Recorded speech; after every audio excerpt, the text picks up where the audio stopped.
evening, everyone. Welcome to the Torrance City Council meeting of September 1st, 2020. I ask for a roll call, please. Yes, Your Honor. Councilmember Ashcraft? Here.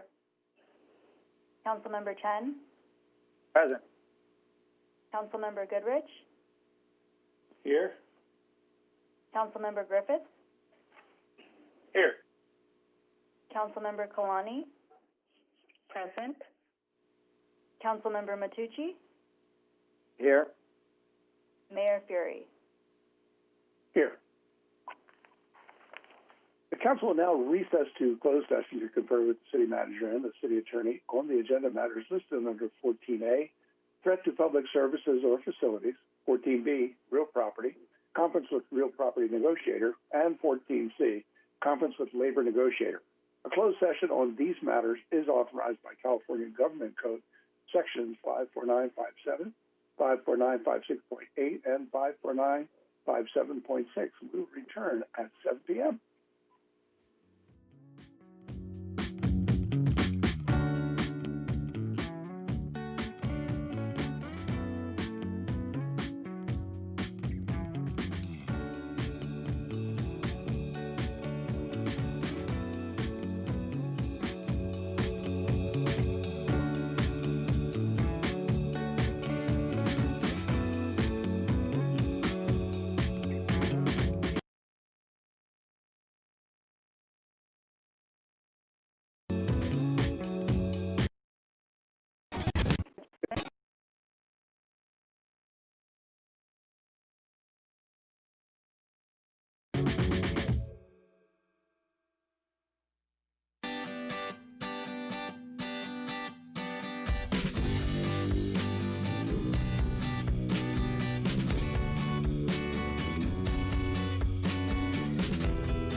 Good evening. Welcome to the Torrance City Council meeting of September 1st, 2020. I call the meeting back to order. We've been in executive session. Mr. Jackson, is there anything to report? No, Your Honor, there is not. Thank you. Next item on our agenda is our flag salute led by Councilmember Ashcraft, followed by an invocation by Councilmember Chen. Councilwoman Ashcraft, the floor is yours. Thank you. Please join me in the salute to our flag and our country. I pledge allegiance to the flag of the United States of America and to the republic for which it stands, one nation, under God, indivisible, with liberty and justice for all. Let us bow and pray. Lord, thank you for the opportunity as we gather once again to deliberate and make decisions as representatives of our sift through facts and fiction, and be courageous to move forward with integrity, even when we are falsely accused by misinformation. Lord, give all government and health officials in our nation, our state, our county, wisdom to determine safe, balanced, and sensible health orders to move forward as we prepare for more reopenings in the coming days. Protect the most vulnerable among us, from the youngest to the elderly, especially those in senior care nursing homes, those with pre-existing health conditions, from not only the COVID-19 virus, but other infectious illnesses, exposure that puts their health at risk. We ask for your continued presence to guide us. Amen.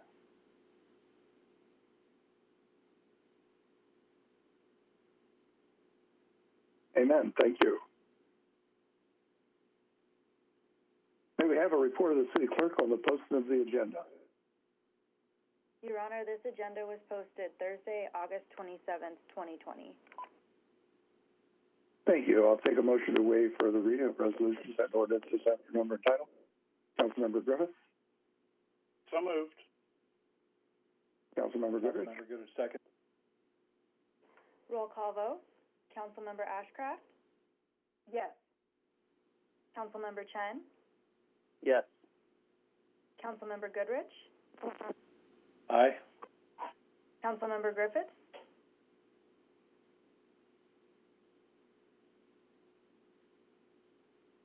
Councilmember Griffith? Yes? Oh, okay. I'll take that as a yes. Councilmember Kalani? Yes. Councilmember Matucci? Yes. And Mayor Fury? Yes. That motion carried unanimously. Thank you. Announcement of withdrawn, deferred, and/or supplemental items. Yes, Your Honor. This is Leroy Jackson, City Manager. I'd announce that we're withdrawing item 8C, award purchase order for exterior park lighting retrofit, and deferring item 9B, the adoption of the resolution with regards to the appointment of the City Manager. We made an error in the actual agenda and did not include the resolution for hours, wages, and working conditions. It'll return September 15th, 2020. There are supplemental materials available online. The citywide website. Make sure I'm enabled. There are supplemental materials available online on the city website at torranceca.gov. Item 7, oral communications. Item 9C, approve agreement, adopt resolution, and appropriate funds for the Van Ness water well and transmission main. Item 9E, adopt a resolution approving the official statement and continuing disclosure certificate for the 2020 lease revenue bonds. In addition, there are supplemental materials for the Torrance Joint Powers Financing Authority meeting for item 4B, adopt resolution approving the official statement for lease revenue bonds. These also are available on the website. Thank you, Your Honor. Thank you. Council committee meetings and announcements. Councilmember Chen. Thank you, Mayor. This is a reminder that the 2020 census is still accepting submissions online, by phone, or by mail. To submit online, please visit 2020census.gov. Over the past weekend, you may have noticed the 2020 Census Caravan Driving throughout our city, this entourage was comprised of the 2020 Census Committee members and volunteers who drove throughout Torrance in an effort to spread awareness of the 2020 census. While the caravan is considered to be a resounding success, our census numbers could always be higher. I challenge Torrance's residents to follow the example of the 2020 Census Committee and its volunteers to ensure that Torrance reaches a big 100% participation rate. If you would like more information on how the 2020 census can help reshape our community, please visit 2020census.gov.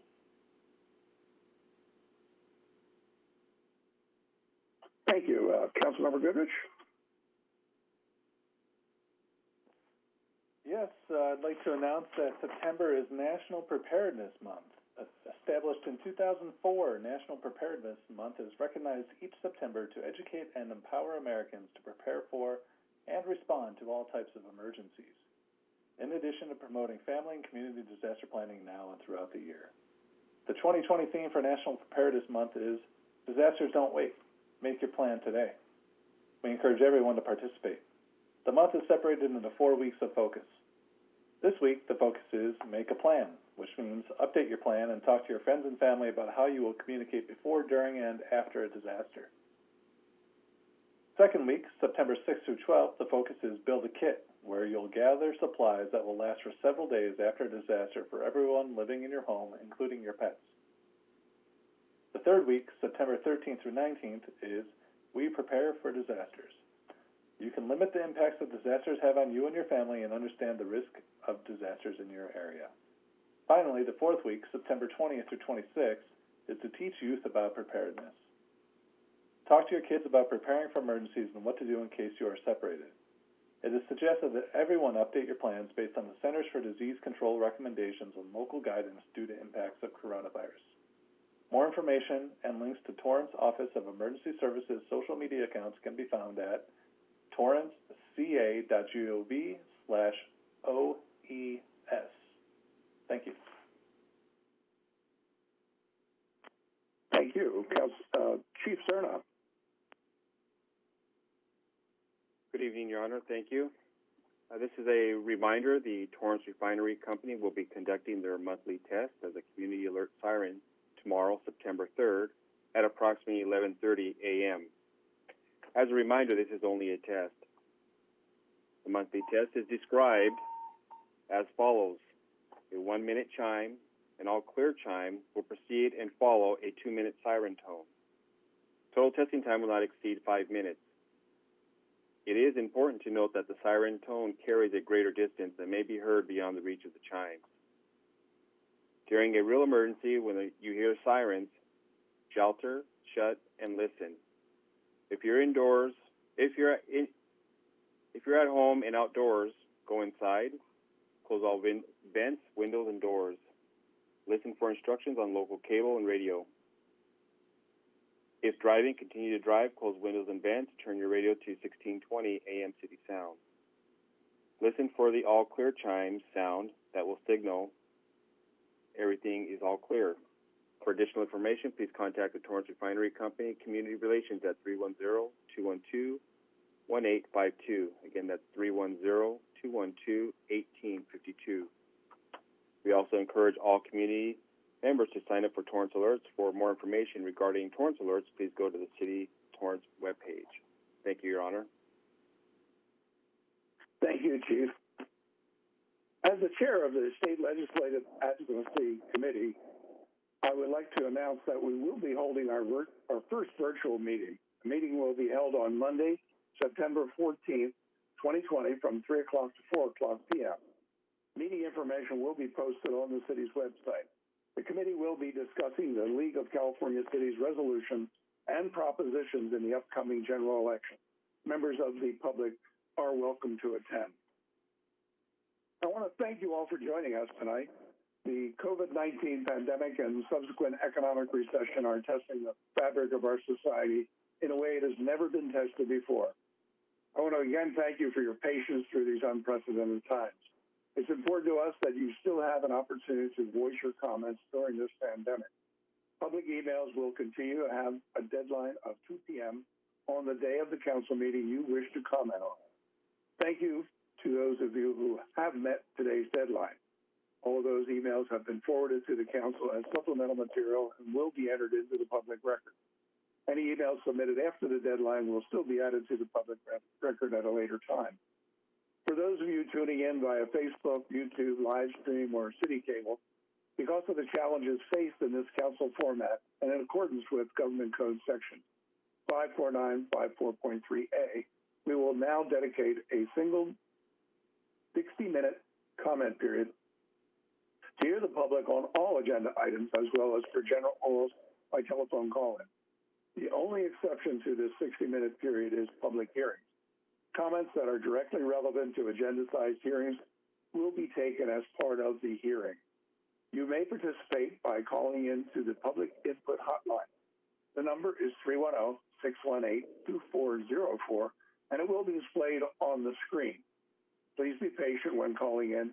Please be aware that our call center is very busy taking multiple phone calls, so you may get a busy signal when calling in. If this is the case, please try calling back in a moment or two. City Clerk, have emails received before 2 p.m. today been processed as supplemental material and provided to the City Council? Yes, Your Honor. Thank you. We'll now go on to community matters. Item 6A, I'll take a number and title. Your Honor, this is resolution number 2020-90, a resolution of the City Council of the City of Torrance, California, honoring Alan Emerson upon his retirement from the city after 38 years of service. Thank you. I'll take a motion.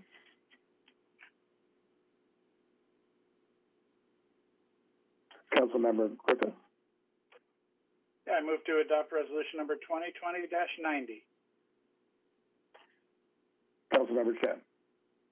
I will second that. Roll call vote. Councilmember Ashcraft? Yes. Councilmember Chen? Yes. Councilmember Goodrich? Aye. Councilmember Griffiths? Yes. Councilmember Kalani? Yes. Councilmember Matucci? Yes. Mayor Fury? Yes. Your Honor, that motion carried unanimously. Resolution 2020-90 is a resolution of the City Council of the City of Torrance honoring my friend Alan Emerson upon his retirement from the city after 38 years of service. Whereas Alan Emerson began his career with the City of Torrance in the Parks and Recreation Department, Park Services Division on July 13, 1981. He was hired as a groundskeeper and assigned to a park route. In July 1985, Alan was promoted to Parks Equipment Operator and then to Lead Maintenance Worker in April 1989. And whereas Alan spent most of his career with Park Services as the lead maintenance worker for the projects crew. While leading this crew with the eye and steady hands of a master craftsman, Alan built park signs, replaced concrete sidewalks, installed and repaired chain link fencing, assisted with the installation and the removal of the bulkhead at the plunge, rebuilt gazebos and picnic shelters, installed picnic tables, and supported countless recreation events. And whereas Alan provided continuous support to many, if not all, events throughout the city during his tenure. He delivered the portable stage for the Thanksgiving Turkey Trot Fun Run, helped with the setup of the annual Armed Forces Day Parade, positioned the blimp screen for summer movies in the park, and worked many carnivals and events throughout his years in park services. And whereas Alan could always be relied upon to assist other departments or lend a hand to his coworkers, he was often first to volunteer to help and would greet you with enthusiasm, a friendly smile, and a genuine willingness to assist. Alan knew many people, was well connected to the community, instrumental in getting things done, and brought laughter to the workplace and into the lives of his coworkers and friends. And whereas Alan embodied pride and commitment to serve the community in which he was born, grew up in, and worked. This dedication was reflected in his work and in the stories he shared about the history of the city and each of its parks. He often spoke about what is special about Torrance, the town to which he was clearly devoted, and shared with generations of kids who, like he, was from a young age curious about tractors, tools, and trucks. His commitment extended into his work where he helped train countless colleagues. Furthermore, he helped visitors understand the meaning, respect, honor, and wonder of the Armed Forces Day event. And whereas Alan Emerson is wished a well-deserved retirement to share time with his family, play with and mentor his grandchildren, and enjoy traveling with his life duties. Now, therefore, be it resolved that the City Council of the City of Torrance, California, does hereby commend, honor, and congratulate Alan Emerson for his dedication, professionalism, and contributions to the City of Torrance while in our employ. And be it further resolved that Alan be wished a full and rewarding life in his retirement years. Introduced, approved, and adopted this first day of September 2020. Alan, we're going to miss you and all the things that you did and your sense of humor early in the morning or late at night, whenever you were doing it. But as I said, you will certainly be missed, but I'm certainly will see you and Judy around. And every time I see a Pittsburgh Steelers game, I'll be thinking of you guys, even if I'm not rooting for the Pittsburgh Steelers. Have a great retirement.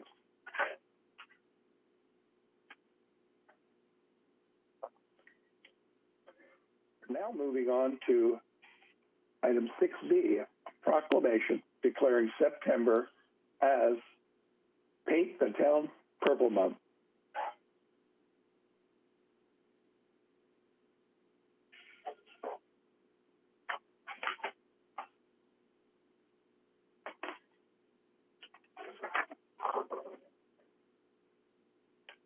Whereas the American Cancer Society is a nonprofit organization whose mission is to save and celebrate lives and lead the world in the fight against cancer. And whereas the American Cancer Society offers communities an opportunity to show their support in the fight against cancer by participating in Paint the Town Purple Month.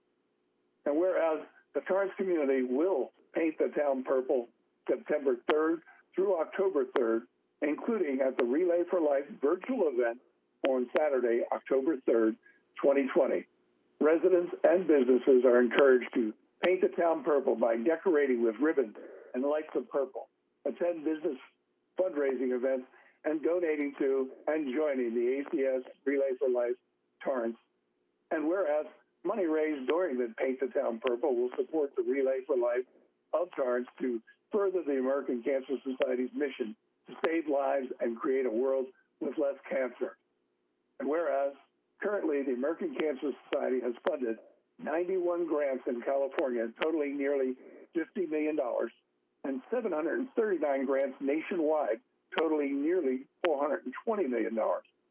Since 1946, more than $4.9 billion has been invested for better treatment, uncovering factors that may cause cancer and improving cancer patients' quality of life. And whereas donations supporting the fight against cancer through research and development, as well as spreading the word about cancer prevention, treatment, and cures, promoting early detection and supporting patients during and after cancer diagnosis so that people can celebrate more birthdays. Now, therefore, I, Patrick J. Fury, as mayor of the city of Torrance, California, do hereby proclaim September 3rd through October 3rd, 2020, as Paint the Town Purple Month in the city of Torrance, signed this first day of September 2020. The call center, do we have a spokesman for the Relay for Life? We do, Mayor. I have Michelle Rand on the line. I'm going to unmute her now to accept the proclamation. Thank you. Hi, Michelle.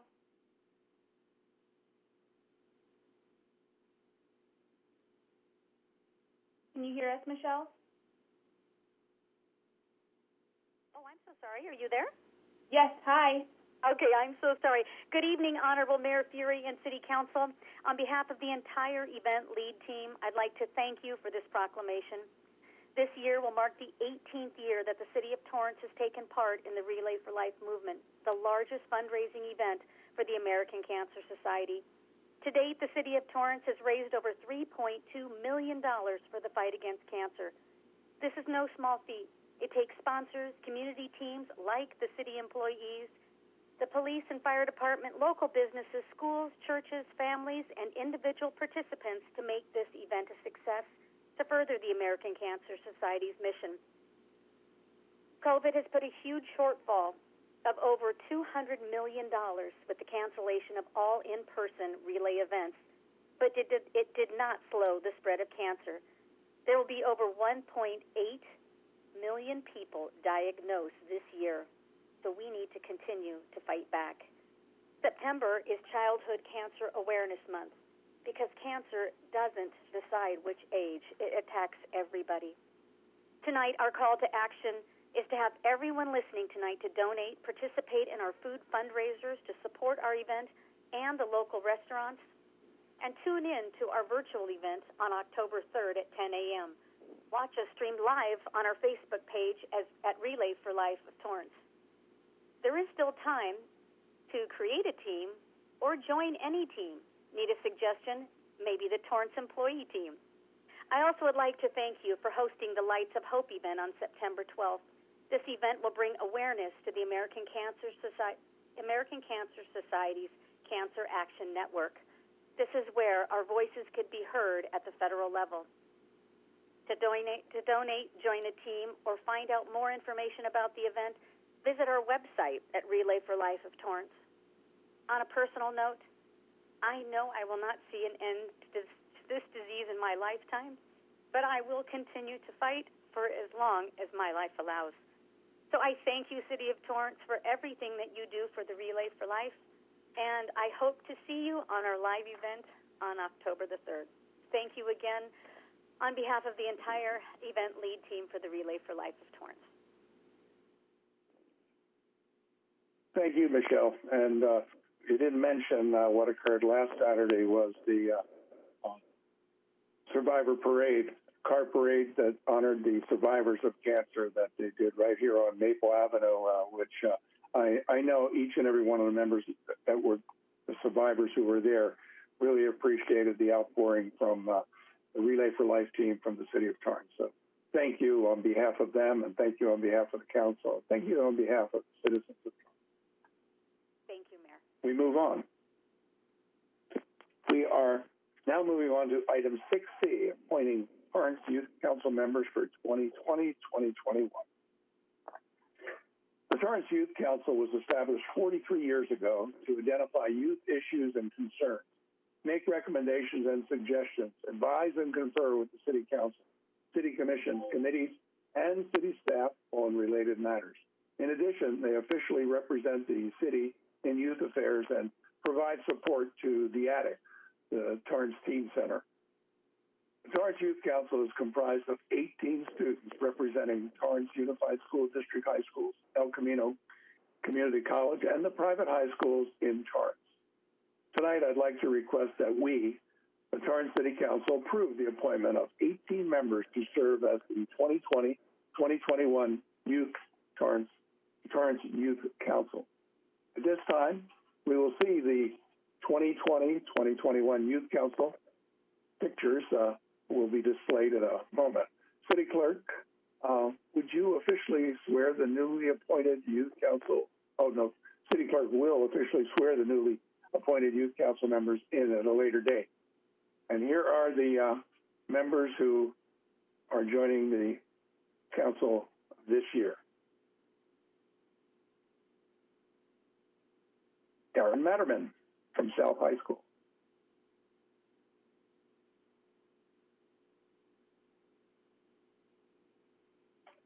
Cameron Berga from North High.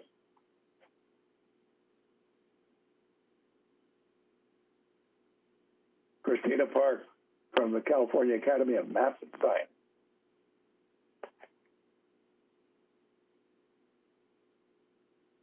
Harry Kaplan from South High School.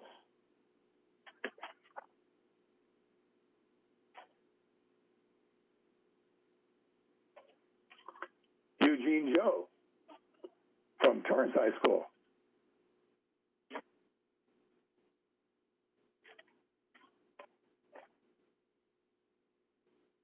Jeffrey Young from West High.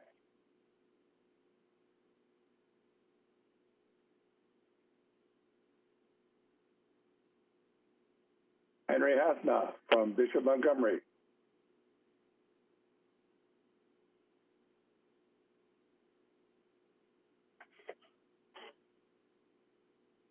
Jeannie Kim, also from CAM.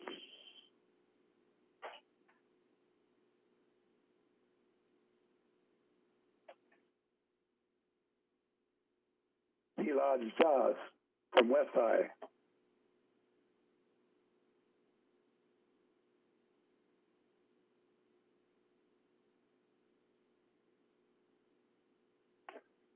Jennifer Kim from South High.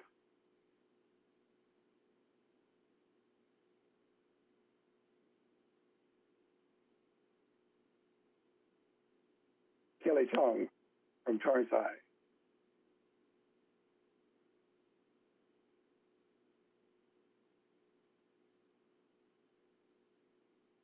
Suji Kim from El Camino College, formerly Redondo Union.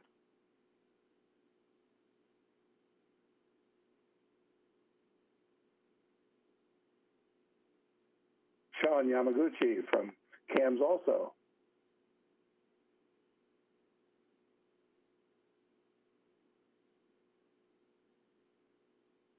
Shelby Coleman from West High.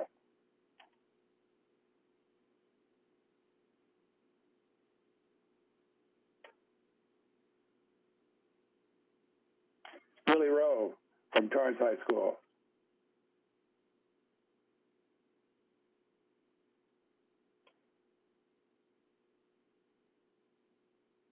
Yaraj Ali from West High.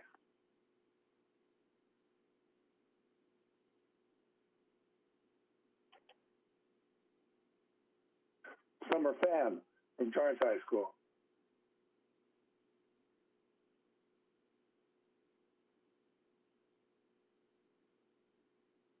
Suzanne Ye from CAMS.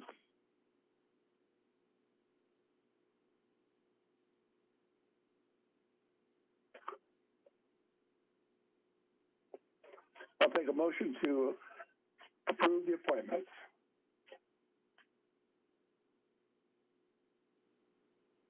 Councilmember Kalani. Motion to approve the appointments to the Torrance Youth Council of 2020 through 2021. Councilwoman Ashcraft. I second. Roll call vote. Councilmember Ashcraft? Yes. Councilmember Chen? Yes. Councilmember Goodrich? Aye. Councilmember Griffiths? Yes. Councilmember Kalani? Yes. Councilmember Matucci? Yes. Mayor Fury? Yes. Your Honor, that motion carried unanimously. Thank you. On behalf of my colleagues on the Torrance City Council, it's my pleasure to congratulate all of you, and we certainly look forward to working together with you in the upcoming year. We're now moving on to the 60-minute public comment period for agenda items and general orals. If any members of the public want to speak, please call the public comment hotline now at 310-618-2404. City Council Rules of Order, Section 6.4E, provides that speakers can only speak once. Any speaker that attempts to speak a second time on any item will be disconnected. Callers will have 1 minute to speak on one agenda item, 2 minutes total to speak on two or more agenda items, and in any event, no longer than 3 minutes, and then they will be disconnected. Please speak when prompted and state the number of the agenda item or items you wish to speak on, or if you want to make a general comment. There is a delay in the broadcast, so do not try to follow what you may be hearing on the broadcast. Please turn down the volume on your TV or viewing device, and whatever you do, do not use Bluetooth or speakerphones. It doesn't work in this format. When speaking on agenda items, you must be on topic. We would like to get as many speakers in as possible. And if you're not speaking on topic, or we can't even tell if you're on topic, you'll get a warning to get back on topic.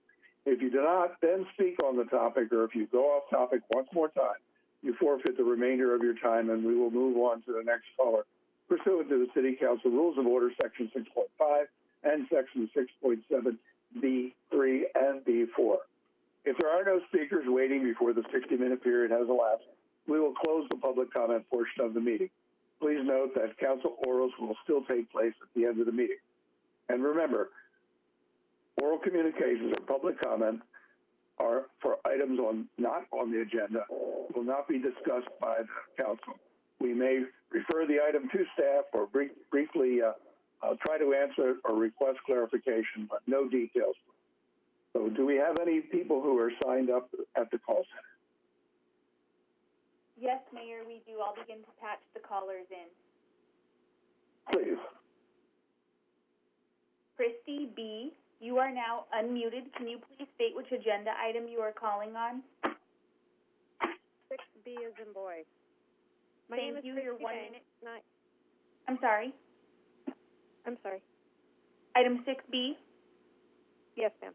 Thank you. Your 1 minute starts now. My name is Christy Banks, and I'm also one of the event leads for the Torrance Relay for Life. I just wanted to take a moment to thank Mayor Feary and the entire Torrance City Council for their continued support of this amazing event. We hope to see you all on October 3rd. Thank you. I'll move on to the next caller, Mayor. Stephanie P., you are now unmuted. Can you please state which agenda item you are calling on? Oral communication. Thank you. Your 1 minute starts now. It's Preparedness Month. Great. I am prepared for another frustrating evening. Torrance police have been trained to unfairly profile their citizens, so should we prepare for more Black people to be assaulted? Torrance police are allowed to kill citizens without accountability, so should we prepare for more people to die? No. We demand that you prepare by establishing a civilian oversight committee and by firing Anthony Chavez and Matthew Concannon, because we all know they will kill again. Christopher DeAndre Mitchell should be alive today, but he was murdered on your watch. Black lives matter. Christopher's life mattered. I yield my time. I'll move on to the next caller, Mayor. Julia Rich, you are now unmuted. Can you please state which agenda item you are calling on? Oral communication.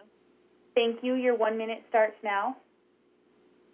It only took Officers Chavez and Concannon 15 seconds to shoot Christopher DeAndre Mitchell for resting in his car. And it has been 2 years since his murder.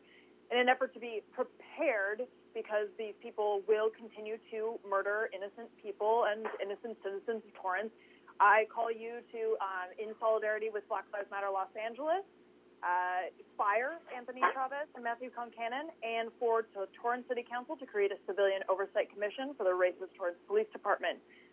I will be here next week and every single week after that until you do this. I yield my time. I'll move on to the next caller, Mayor. Cameron T., you are now unmuted. Can you please state which agenda item you are calling on? General public comment. Thank you. Your 1 minute starts now. Hi, I'm back like I will be every single goddamn week until you guys do your jobs. We're not going away. We haven't forgotten about Christopher DeAndre Mitchell and what you've done to his family and to Black Lives Matter for simply speaking out against a racist murder that each one of you on City Council is complicit for, including the new members, including the city manager. It appalls me that I have to go to school in your disgusting town. You have no idea about how terrified my Black friends are of going in there every time we have to go to Torrance. Nobody wants to be there because it's like the motherfucking 50s. It's bullshit. And we deserve a civilian oversight commission and Anthony Chavez and Matthew Content to be off the streets because they are murderers. Anthony Chavez is a... Mayor, that caller was disconnected because her time was up. I'll move on to the next caller. Kaylee C., you are now unmuted. Can you please state which agenda item you are calling on? Public comment. Thank you. Your 1 minute starts now.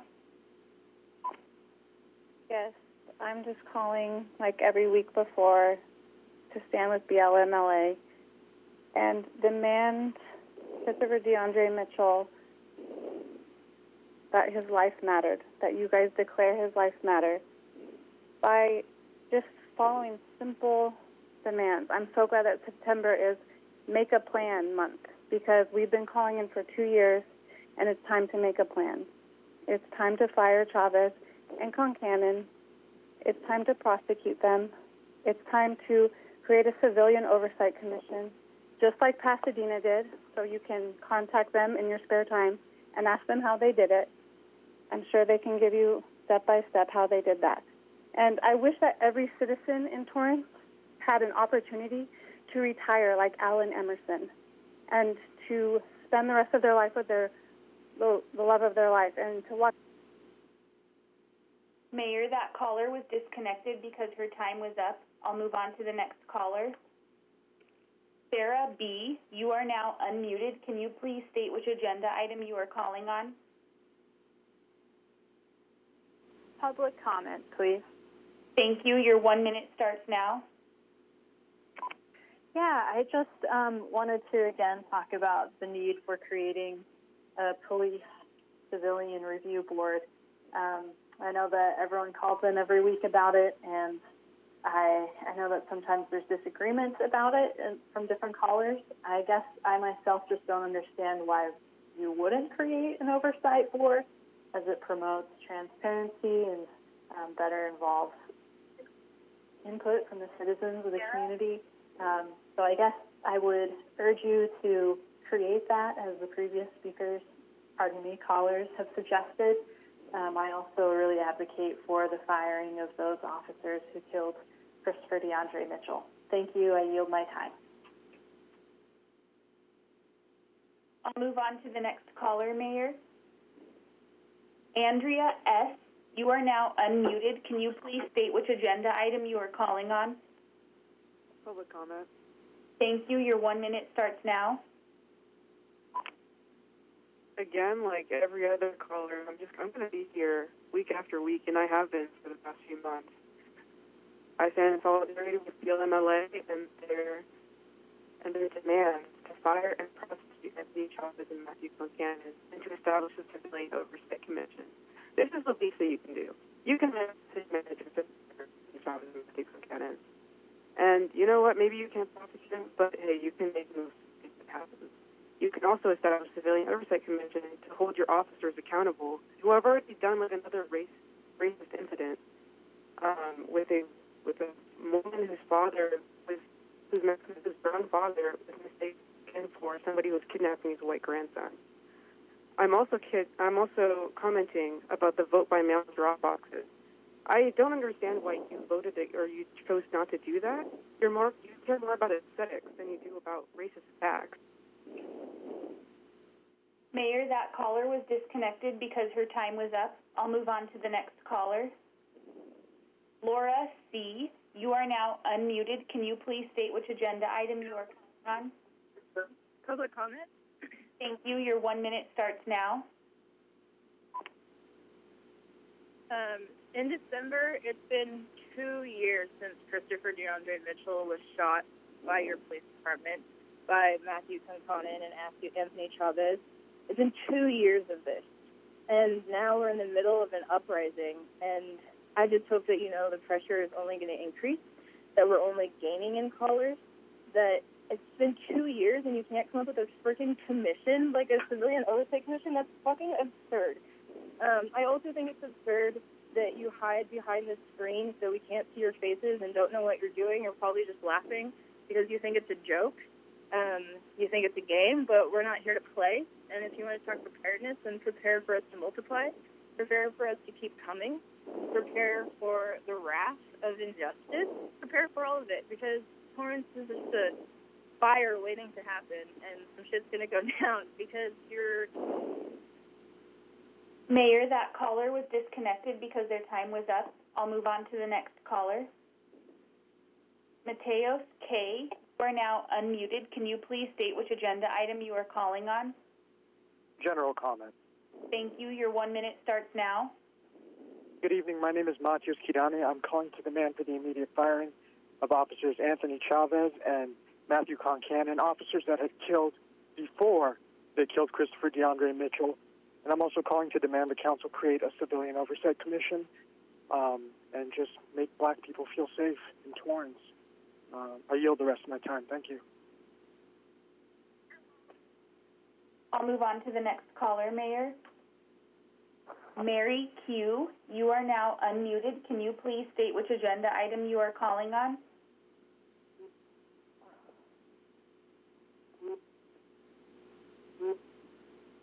Mary Q., are you on the line? I can't unmute. We can hear you. I couldn't unmute. Yes, I'm calling on roll comment, please. Thank you. Your 1 minute starts now. Yes, I'm calling because I'm, to watch you with just ease all the time create civilian create panels and committees willy-nilly. It shouldn't be any problem to create a civilian oversight commission to get us out of your meeting. I can't. It's so interesting to me to watch people work against their own interests. You hate having us here. We hate being here. So let's do this right. And then it just feels like this admission that you are completely held by the balls by the police department. They're the ones who don't want it. It would make everybody else's life more transparent, easier, simpler. I demand justice for Christopher DeAndre Mitchell. Fire the officers, Matthew Concannon and Anthony Chavez. And Mayor, that caller was disconnected because her time was up. I'll move on to the next caller. Lila, you are now unmuted. Can you please state which agenda item you are calling on? 7A and 8B as in boy. Thank you. Your 2 minutes start now.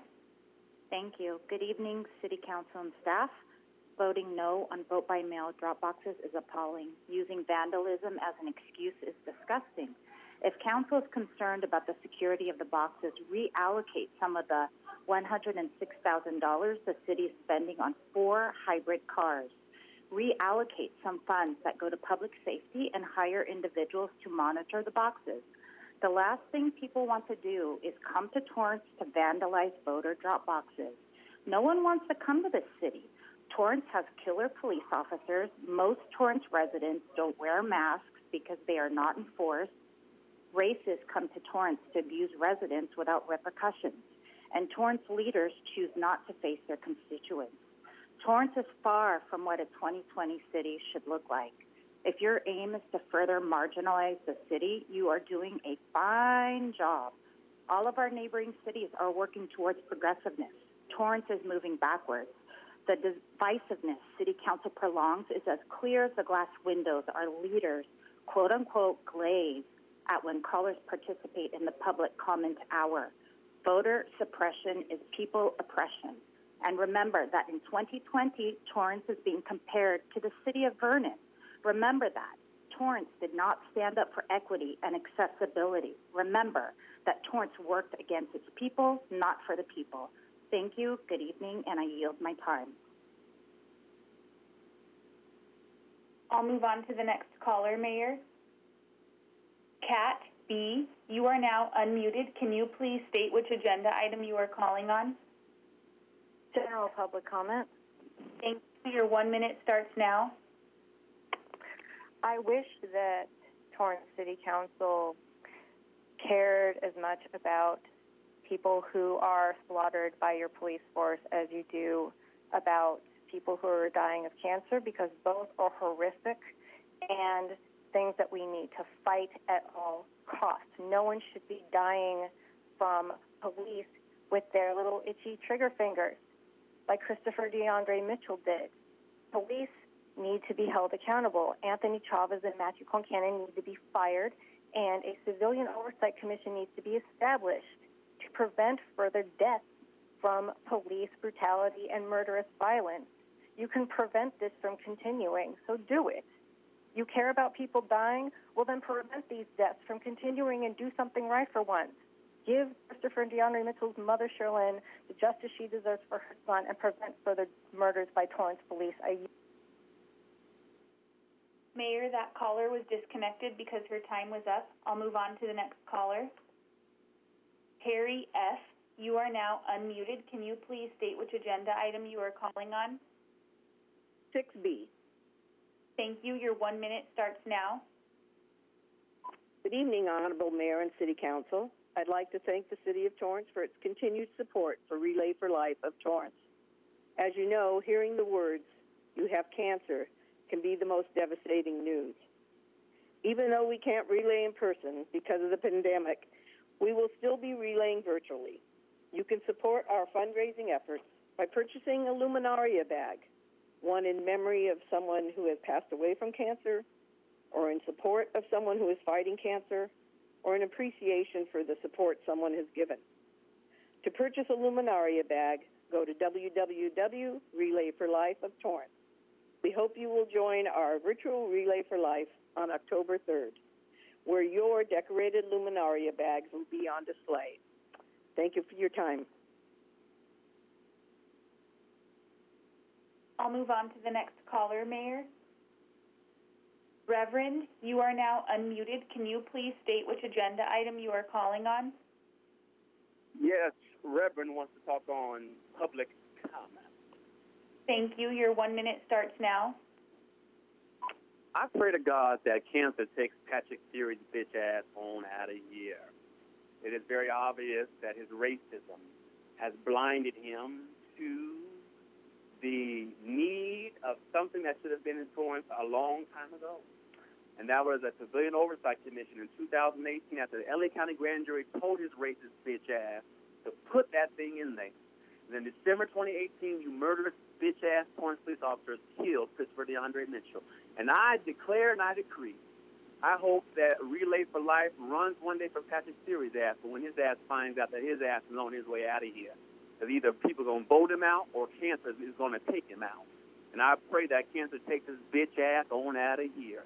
And I say in the name of Jesus, say in the name of Jesus, amen. Thank you.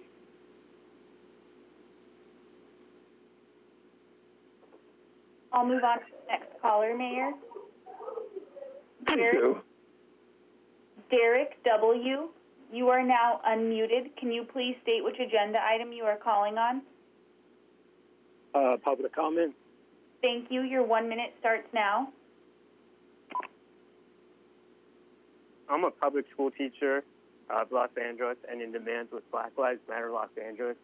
I am demanding that the City of Torrance take the following actions to provide justice and healing for Christopher DeAndre Mitchell, his mother, and his entire family. Fire killer cops Anthony Chavez and Matthew Concannon immediately and charge them and arrest them with murder. The establishment of a Civilian Oversight Commission to provide necessary transparency and accountability for the Torrance Police Department and all the killer cops they protect. Mayor and City Council member, these emails and calls will not stop until these demands are met to provide justice for Christopher DeAndre Mitchell, his mother, and his entire family. You have tried every tactic in the book in order to silence the public's demands of your city. Listen to the people. Stop running your city like a fascist white supremacist town. You are all cowards for not providing justice for Christopher and his mother. You are cowards for protecting killer cops. Mayor, that caller was disconnected because his time was up. I'll move on to the next caller. Joanna L., you are now unmuted. Can you please state which agenda item you are calling on? 9B. Thank you. Your 1 minute starts now. Hello. I'm calling out of concern that the decision made on August 25th to reject the vote-by-mail drop boxes will cause voter suppression in this city. The accessibility and flexibility that these boxes would allow is especially important in this pandemic, and it would be immensely beneficial for disabled, elderly, and essential workers' votes. These boxes are free, as the costs have already been included in the election fees, and I don't believe that there's a good enough reason to reject these vote-by-mail boxes. I yield my time. I'll move on to the next caller, Mayor. Eli R., you are now unmuted. Can you please state which agenda item you are calling on? 9A, 12A, and general comment. Thank you. Your 3 minutes start now. Okay. I'd like to start by saying I've lived in Torrance for 27 years, and on 9A, on COVID, please enforce face masks at the beach consistent with Hermosa and Manhattan. We need to set an example for other South Bay cities instead of lagging behind, and this would be best done in conjunction with Redondo Beach. And then another thing related to COVID, I was extremely disappointed about the vote on not having drop boxes in the city of Torrance. We're one city out of the whole county, other than Vernon, that didn't support that, and I'd like to thank Councilman Goodrich for being the only supportive member in the whole council. It's kind of ridiculous. And I'd also like to say about COVID with the increased homeless population, it's kind of ridiculous that we're now finally addressing the homeless issue in Torrance, because right now we have 0 homeless shelters. Columbia Park is now limited to only 2 hours of parking to keep the homeless out. We've been consistently terrorizing homeless for basically the entirety of Torrance's existence. And on 12A, I'm disappointed in the council's choice not to have a pilot program. During discussion on shared mobility last week, Matucci shared some ignorant opinions. He said, I'm paraphrasing, why don't people just go buy a car or a bike? Or you know what? Just take a hike and walk a mile or more. While you may not have a problem walking a mile, many people do. As for cars or bikes, many people either lack storage in their apartments or excess funds, which is why they're taking the bus in the first place. And Griffith's worry of scooters being thrown through windows, are you kidding me? I can throw almost anything through a window. How about a rock or a brick or some outdoor seating? I hope you consider a pilot program using geofencing instead of docks in the future. And on general, in Torrance, there were 2 murders in 2018 by citizens and 4 murders by police. Do I really need to say anything else about police murders in Torrance? Also, only 2% of complaints to Torrance PD were found in favor of the civilian. This is ridiculous. Create a civilian review board and change the critical incident review board or CURB to an independent auditor. Ban chokeholds, shooting at moving vehicles, and enact use of force continuum. These are all easy things you can do to gain the public's trust, because who is the police serving? The public or you? Or white supremacists? I don't really know right now. So maybe if I was more involved in the civilian review board, I would know that our police is doing the right thing. I yield the rest of my time. I'll move on to the next caller, Mayor. Jamie, you are now unmuted. Can you please state which agenda item you are calling on? Public comment. Thank you. Your 1 minute starts now. Hi. I believe that vote-by-mail ballot drop boxes should be placed in and around Torrance as part of our civic duty to ensure that all votes are counted. We are in a pandemic, and we should not be placed in harm's way when standing in line to vote. The U.S. Postal Service cannot guarantee that our votes will be counted if sent by mail due to national delays. We must ensure all Torrance citizens are given the right to have their vote counted. And Black Lives Matter.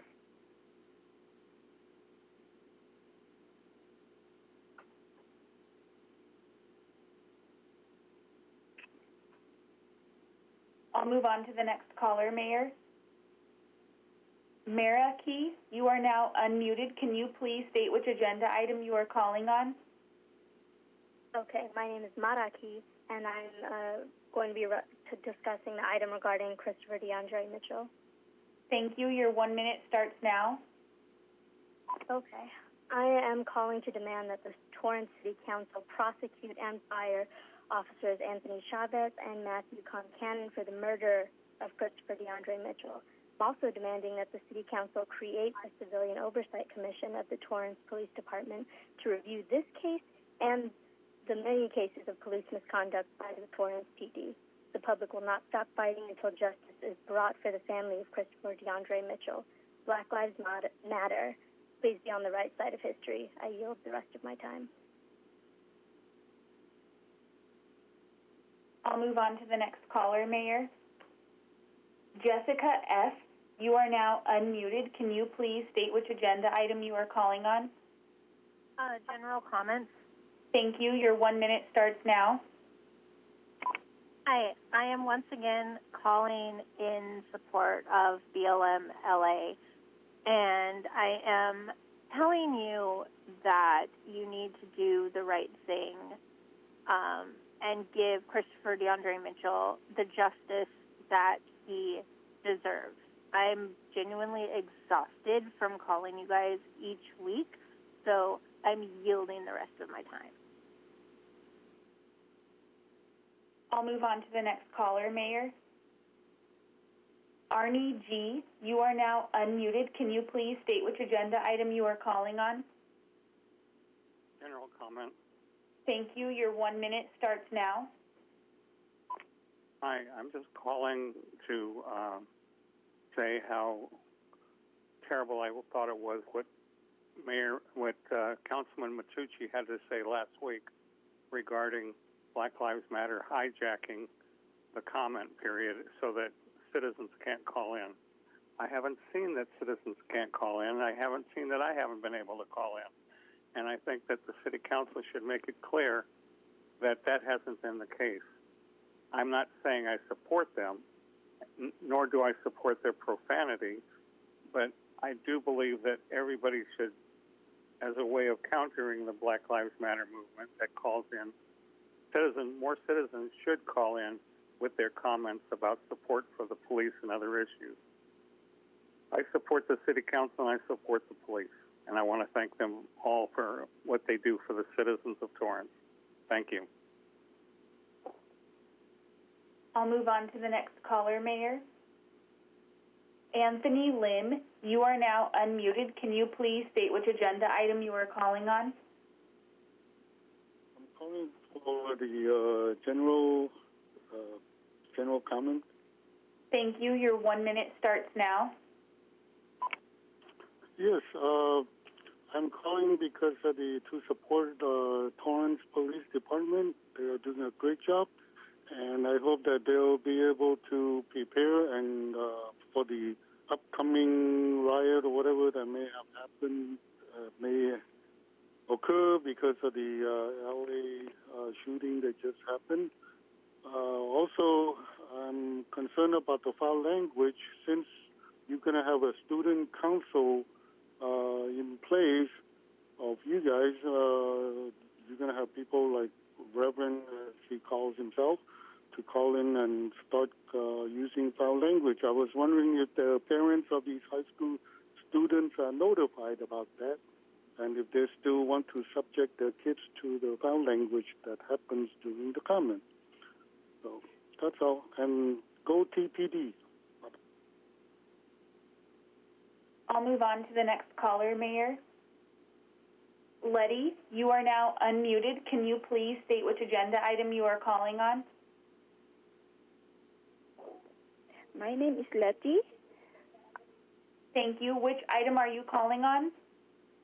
I'm calling item 6B, proclamation. Thank you. Your 1 minute starts now. Item 6B, proclamation declaring September as the Painted Town Purple Month. I'm a member of the Relay for Life of Torrance and calling to thank our Honorable Mayor Pat Fiore and the entire City Council for their support in the fight against cancer. Also, for a general comment, I support the Torrance Police Department and I'm thanking them for keeping our city safe. Thank you. I'll move on to the next caller, Mayor. Sarah Z., you are now unmuted. Can you please state which agenda item you are calling on? Sarah Z. General comment. Thank you. Your 1 minute starts now. Yes, thank you, City Council. I've lived here for many years, and I'm calling in tonight hoping to inspire you towards a positive, forging a more positive path ahead as we go into next year. There's a dividing line right now, and I hope that both sides can come to the middle. I think there's some steps that could be taken to help restore some faith that's been lost. A civilian oversight commission would go a long way, and that would be for the benefit of both sides, coming together in the middle for a stronger Torrance. Thank you. I'll move on to the next caller, Mayor.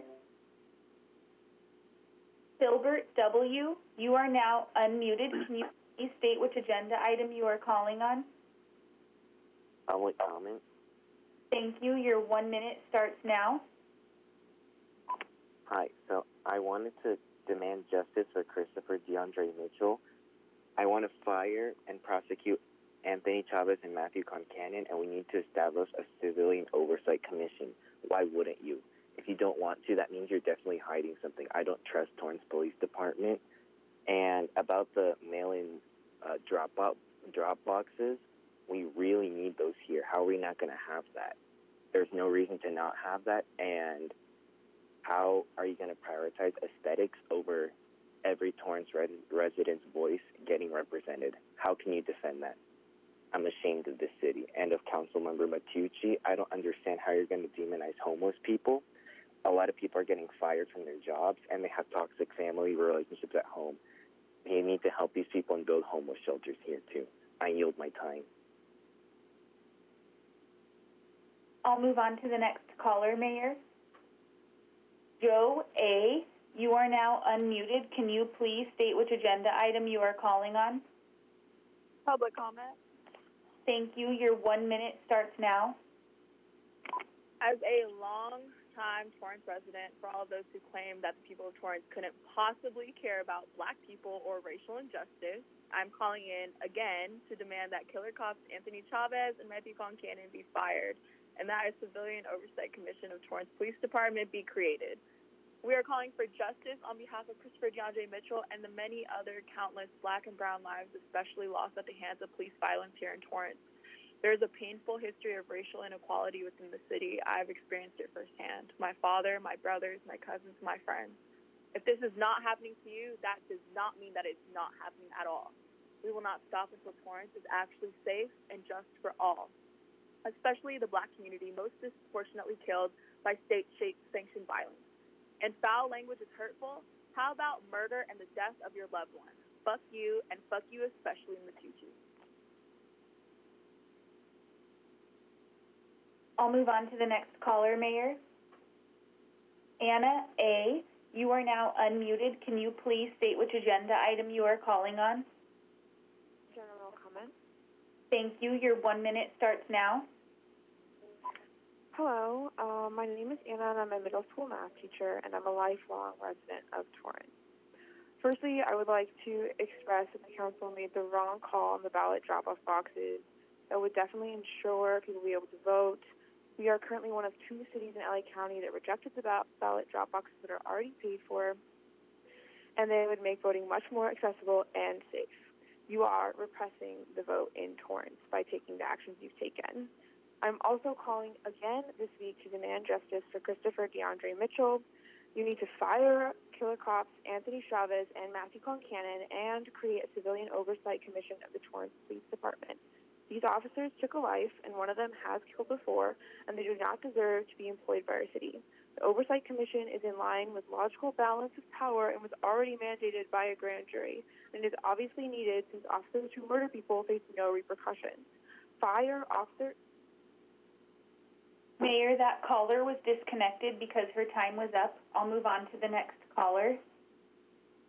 Mike R., you are now unmuted. Can you please state which agenda item you are calling on? General comment.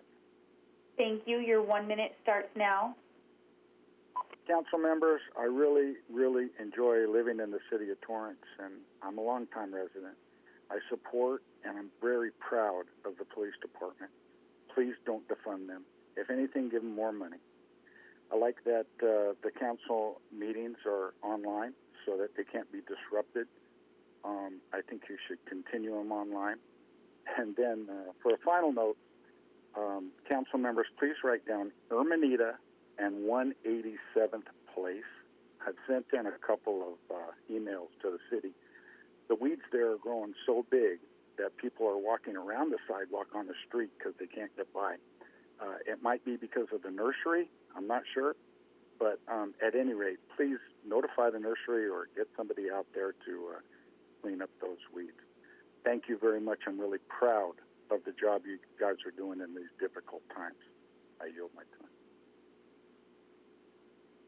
I'll move on to the next caller, Mayor. Garrett W., you are now unmuted. Can you please state which agenda item you are calling on? General comments? Thank you. Your 1 minute starts now. Well, I'd like to start by saying that I am making no demands tonight, and I will not be using any obscenities. I believe in decorum and due process, something that most Torrance residents adhere to and live by. It's obvious that the majority of these weekly callers are not representative of Torrance residents. They repeatedly claim to live in Torrance while spouting the same rhetoric over and over. The majority of Torrance residents appreciate the police and have no ill wishes toward them. We do not want to defend them, nor do we believe they are murderers. We realize that the police are the line that separates good from bad. Police are necessary for a stable society that protects the weak and innocent. They enforce the laws that we, the people, have created. Without police, we would live in a state where the strongest is the king and can do whatever they like with no repercussions. We have recently seen the results of policies like these in Portland and Seattle. Yelling obscenities and making inane statements have no effect except to convince the rest of us of your inability to face reality and your lack of understanding of how things work. Mayor, that caller was disconnected because his time was up. I'll move on to the next caller. Sheila, you are now unmuted. Can you please state which agenda item you are calling on? Oral communication. Thank you. Your 1 minute starts now. So, you're complaining about the hijacking of a meeting.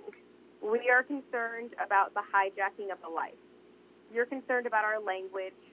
We are worried about a life. The most offensive thing that these high schoolers are going to hear or see is you, as you hide behind white supremacy in your screen, you sniveling fucking cowards. Gain perspective. This is the epitome of white privilege. You don't just have a pandemic of COVID. You have a pandemic of racism and stupidity. It's palpable. Y'all keep showing your true colors with continued issues of racism in your city and a lack of response. It's crystal clear by virtue of the murder of Christopher DeAndre Mitchell. Create a civilian oversight commission like you were told to do. Pasadena did it in the immediate aftermath of the murder of Anthony McLean. You can do the same thing. Mayor, that caller was disconnected because her time was up. I'll move on to the next caller. Sarah S., you are now unmuted. Can you please state which agenda item you are calling on? Sarah S. General public comment. Thank you. Your 1 minute starts now. Fire officers Anthony Chavez and Matthew Concannon created civilian oversight on the issue of the ballot drop boxes. Are you fucking kidding me? We're in the middle of a fucking pandemic. You do realize that, right? We need those in the city of Torrance. And your reasoning for not wanting to put them in for vandalism, we have no issue with fucking vandalism. So what's your fucking deal? You're concerned with our language. We're concerned with the fucking life. So get over yourself. Stop hiding behind the screen. Give a damn about these people. Fuck you, Maducci, especially. And I yield the rest of my time. I'll move on to the next caller, Mayor. Mike K., you are now unmuted. Can you please state which agenda item you are calling on? General comment. Thank you. Your 1 minute starts now. I want to remind that that the general feeling of a civilian oversight committee usually comes from a distrust of the police department. I don't feel Torrance has a distrust of the police department, except for the few that seem to make their voices heard on a weekly basis.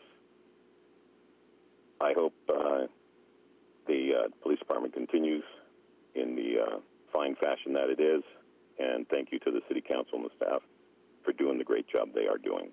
Thank you. I'll move on to the next caller, Mayor. For doing the great job. Sarah L., you are now unmuted. Can you please state which agenda item you are calling on? I'll move on to the next caller, Mayor. Oral communications. Thank you. Your 1 minute starts now. Can you please state which agenda item you are calling on? I'll move on to the next caller, Mayor. I am a 22-year Torrance resident and a former employee of the City of Torrance. I would like to voice my disappointment for your current practice of limiting oral communication to 1 minute and to forcing comments on agenda items at a time that does not provide an opportunity to address council comments. I would also like to voice my objection to the use of screensaver during oral communication. As council members, you owe it to your community to face public comments as they are spoken. I would also like to urge you to create an oversight committee and to end your practice of stonewalling the pleas of people who are asking for justice for Christopher DeAndre Mitchell. I yield my time. I'll move on to the next caller, Mayor. Alyssa, you are now unmuted. Can you please state which agenda item you are calling on? Oral communications. Thank you. Your 1 minute starts now. Hi, this is Alyssa Matterman. Thank you for nominating and confirming my son Darren Matterman to his third year of the Torrance Youth Council. Taking what he's learned as one of two Torrance youth delegates to the U.S. Council of Mayors National Conference, he's currently working on a project to promote voting and increase voting awareness among Torrance teens. I'd also like to thank Councilmember Goodrich for notifying me about the Council's recent vote against the vote-by-mail ballot boxes. I strongly disagree with this vote.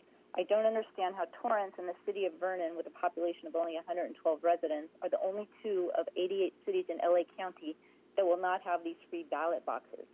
The other 86 cities are not using vandalism as an excuse for not doing everything in their power to support voting during COVID and during this time of national fear of voter suppression. I urge you to reconsider your stance and hold a new vote to approve the free vote-by-mail ballot box initiative to demonstrate to our citizens, including our new... Mayor, that caller was disconnected because her time was up. I'll move on to the next caller. David Epperly, you are now unmuted. Can you please state which agenda item you are calling on? Yes, 9A and general comments. Thank you. Your 2 minutes start now. Okay. Hi, everybody. First of all, with regard to the COVID update, I was wondering if the City of Torrance, when it does its updates, could kind of mirror some of the recent CDC releases in terms of showing the comorbidity information. So, for example, things like whether hospice status, whether somebody's on hospice or not, if they're in a skilled nursing facility or not, whether they have hypertension or not, maybe obesity, maybe some BMI ranges or something like that, so that people can see and behave and get information that's actionable from that data, and then use that to kind of guide their behavior. So I'd request that the City of Torrance do that. Then, in general, I believe that the ballot box decision was the right call. I have been using absentee ballots for quite a long time, and I find that I guess they work well. I'd also like to work with the council at some point on a next generation verifiable voting approach that we could probably move into the future with. Another comment is I'd like you to separate the oral communications on Section 7 from the rest of the agendas and allocate fixed time for those two sections so that we can have oral comments in one section at one time and the rest of the agenda items at another time. And then I'd also like to say no to any bills increasing density. Continue to work with citizens on how to help that. And then finally, I think the best way to get rid of police brutality, or one of...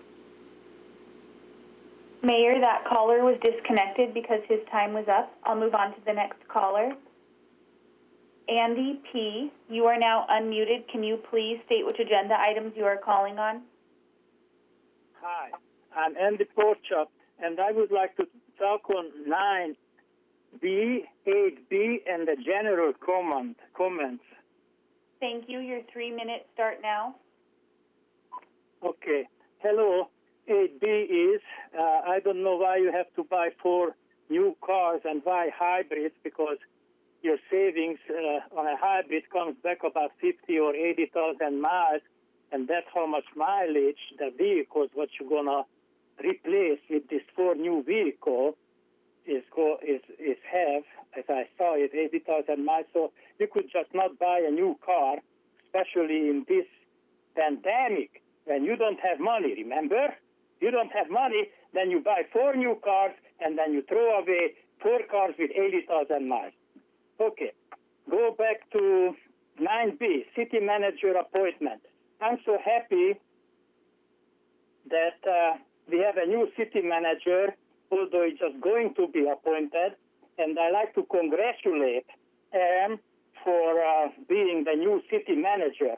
But also, I would like to express my sad feeling about Mr. Shaw and Mr. Leroy Jackson leaving our city, and I would like to congratulate them bringing the city down to this financial trouble, and congratulate them. They're smart enough, both of them, our finance director and Leroy Jackson, leaving the sinking ship.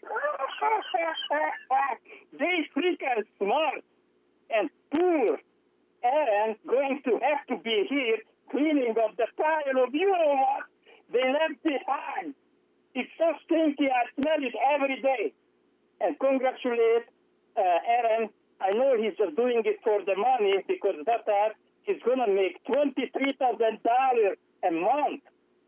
You know, a month, $23,000. So in this pandemic, you're paying your employees real good. That's like over $250,000 a year, and plus the medical benefits. Tell that to the people. Now, back to the general comments. My mama told me, when you don't have an income, stop the spending. But no, you did not listen to your mother, or your mother did not tell you this good advice. You keep spending like crazy.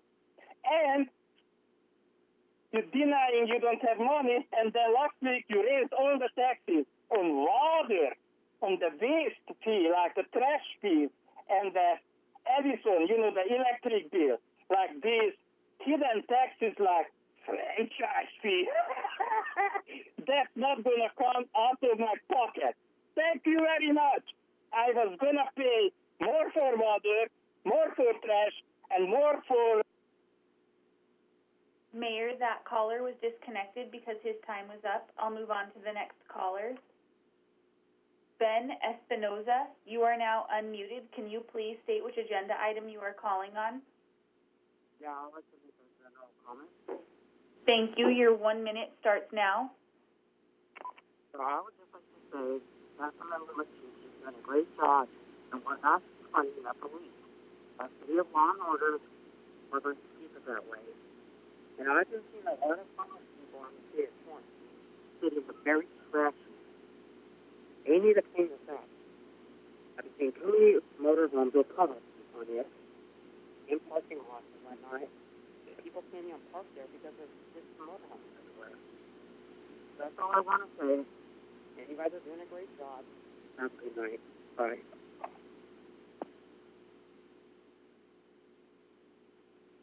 I'll move on to the next caller, Mayor. John Ramirez, you are now unmuted. Can you please state which agenda item you are calling on?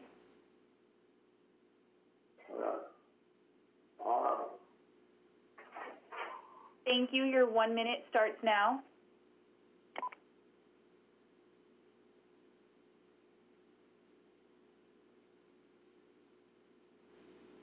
Mr. Ramirez, we can't hear you.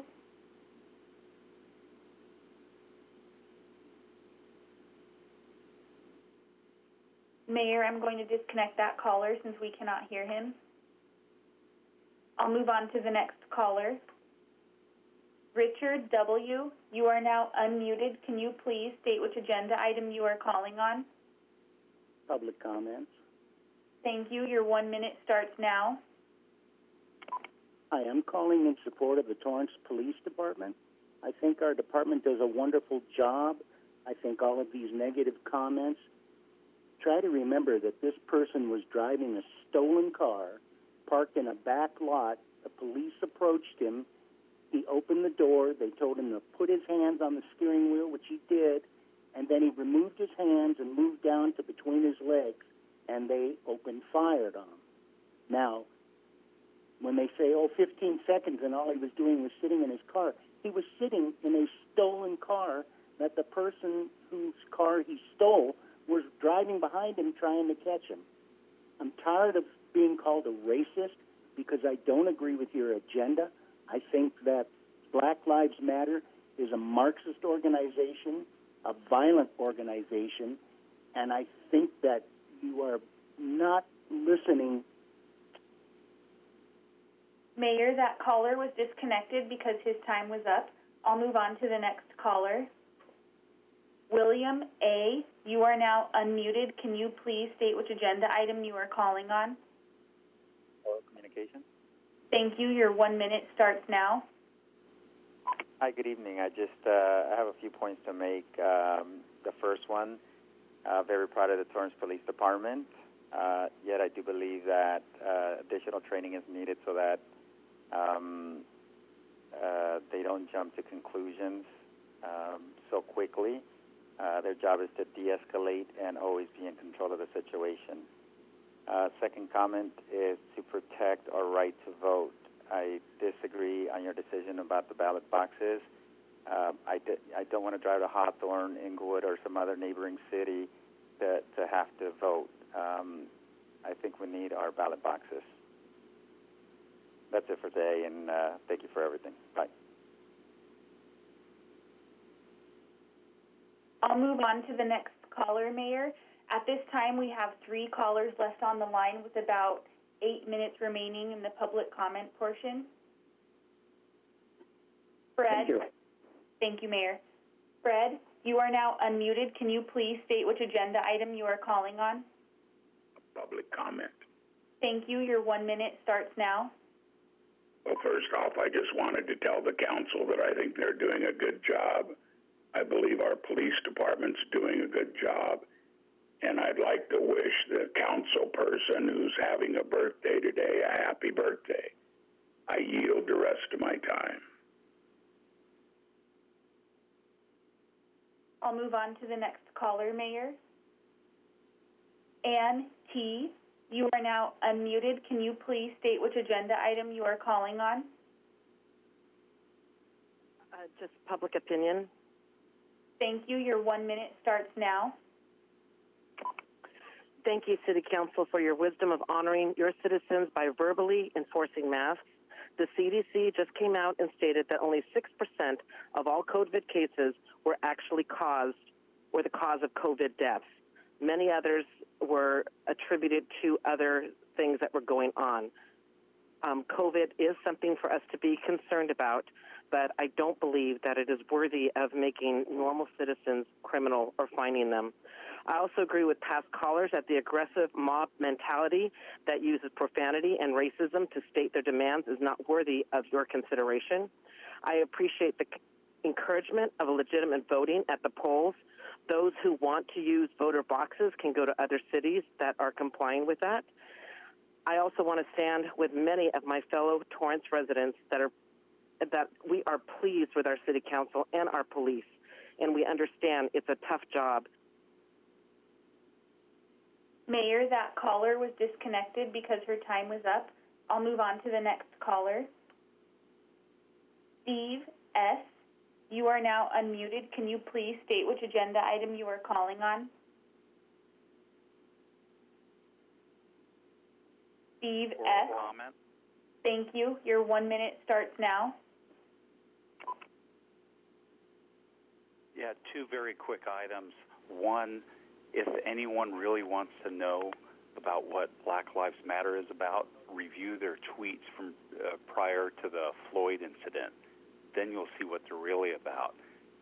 For years, they tweeted, "End white capitalism." That was one of their mantras.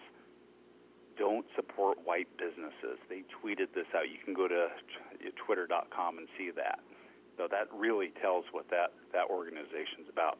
Second item, City of Torrance has a lot of trash. People are dumping in alleys, sidewalks. It's getting really bad. So I hope somehow the public services can pick some of that stuff up, or we can catch the perpetrators. That's really what needs to happen. I yield the rest of my time. I'll move on to the next caller, Mayor. John Ramirez, you are now unmuted. Can you please state which agenda item you are calling on? On oral comment, I just wanted to know if there's any way you could leave my message with the Chief of Police. My number is 424-672-0451. I'm hoping she gives me a call because nobody would help me in the case still. You know, I got the case going again in the next 2 weeks. And I wanted to know if she could at least, talk to me about the crimes that went on against my daughter and the people that are involved. I mean, I don't know how to get to her. That people are threatening me that I'm related to ex-judge from Torrance Police Superior Court and ex-narcotics cops that were working for the division in the department. But they keep threatening with their gangster families, and I'm just hiding right now. I'm kind of pretty much hiding, trying to find an organization maybe in Torrance that could help me explain to her what they're really trying to do to me and why. It's very important, my life's in danger. I don't want to be shot and nobody ever helped me or find out why for no reason. But I'm just telling on them, It's the other. Mayor, that caller was disconnected because his time was up, and I do not see any other callers on the line at this time. Thank you. I'm still on the line. This is Shirley. Hello? Yes, Shirley. I'm still on the line. Yes, I'm still on the line. Okay, thank Hello? you. Yes, which item are you calling on? Oral communication. Thank you. Your 1 minute starts now. I am missing my son so motherfucking much. I am hurting. People don't understand. Let the people who's supposed to protect you steal your life within 15 seconds. Yeah, keep on protecting TPD. I don't trust their ass. They some trigger-happy killer pops. They murdered my son. And I will never give up fighting to get justice in the name of my son, Christopher DeAndre Mitchell. I demand that they be fired and put in jail because they murdered my son. And everybody keep calling, I trust the police department. Yeah, until it happens to your motherfucking kids and they kill your kids, your only kid. Then what you gonna say? You gonna still support these motherfuckers after they kill your kid? Your only child? Please. I demand that something happen because I will never stop fighting for my son to get justice. Anthony Chavez and Matthew Concannon, I demand that they be put in jail. And I'm going to keep on calling. And I know Mayor Fury, I know you're not going to do nothing, but I'm going to keep on letting my son's name be heard, Christopher DeAndre Mitchell. You'll never forget him. And I'm going to keep on going. And Black Lives Matter, thank you for standing in solidarity with me and my son and keep on fighting with me until justice be served. Because I know that those officers, they will kill again. All guests have been muted. You can unmute your line by pressing *6. Mayor, I'm sorry, I had to mute all callers. It appears that there was some kind of issue with the phone line. Those are oral comments tonight to our public. I want to apologize for the profanity, which has become a regular thing here, but it's nothing that we can control. It's the First Amendment allows people to espouse language that we don't like. We move on. Item 8 is the consent calendar. Do any council members wish to pull any items listed under the consent calendar? I see no hands, so I'll take a motion to approve the consent calendar in its entirety. Councilmember Goodrich. Move to approve the consent calendar. Councilmember Kalani. Second. Roll call vote. Councilmember Ashcraft? Yes. Councilmember Chen? Yes. Councilmember Goodrich? Aye. Councilmember Griffiths? Yes. Councilmember Kalani? Yes. Councilmember Matucci? Yes. Mayor Fury? Yes. Your Honor, that motion carried unanimously. Thank you. We're now moving on to item 9, administrative matters. 9A is from the city manager to provide a COVID-19 recovery update and discuss and consider options for responding to orders from the County of Los Angeles and the state of California regarding COVID-19. From staff. Mayor, this is Katie Wand. I'm first going to lock the meeting to ensure there are no more disruptions and then unmute staff. The meeting is now locked. Leroy, are you on the line? I am, yes. Thank you. Thank you, Your Honor. Staff is returning to your honorable body to provide an update on the COVID-19 recovery efforts, to allow the City Council to discuss and consider taking whatever actions are deemed appropriate for responding to the orders of the county and the state of California. On Friday, 8/28, the state announced a new tiered framework to capture more easily the extent of community transition in counties across the state. And we use this tiered system to guide possible sector reopenings for each of the counties to consider. LA County is currently in Tier 1, meaning that there continues to be widespread transmission of the virus in the county. The current number of new cases per day per 100,000 people is 13.1, nearly double the threshold for this tier, which is less than 7 new cases per day per 100,000 population. Even though LA County's current test positivity rate of 5% puts us in Tier 2 for this metric, when the two metrics fall in different tiers, the state places counties in the most restrictive tier. Hence, LA, like most counties in California, has been placed in Tier 1. Our path forward for recovery depends on us being able to reduce community transmission significantly so children and teachers can get back to their classrooms and more people can get back to their jobs with as much safety as possible. While the state has indicated that the hair salons and barbershops, as well as shopping malls, can reopen at 25% capacity, County Health is still reviewing to determine when they will allow these businesses to open in LA County. Please visit http://covid19cal.gov/safer-economy for more information. Gyms and fitness-related businesses have also been given permission by the County Health to take operations outside if possible. Staff developed temporary commercial use of park property permit application to serve as a business support opportunity for the fitness and exercise businesses. This permit program launched on August 17, and staff have received 5 applications for processing.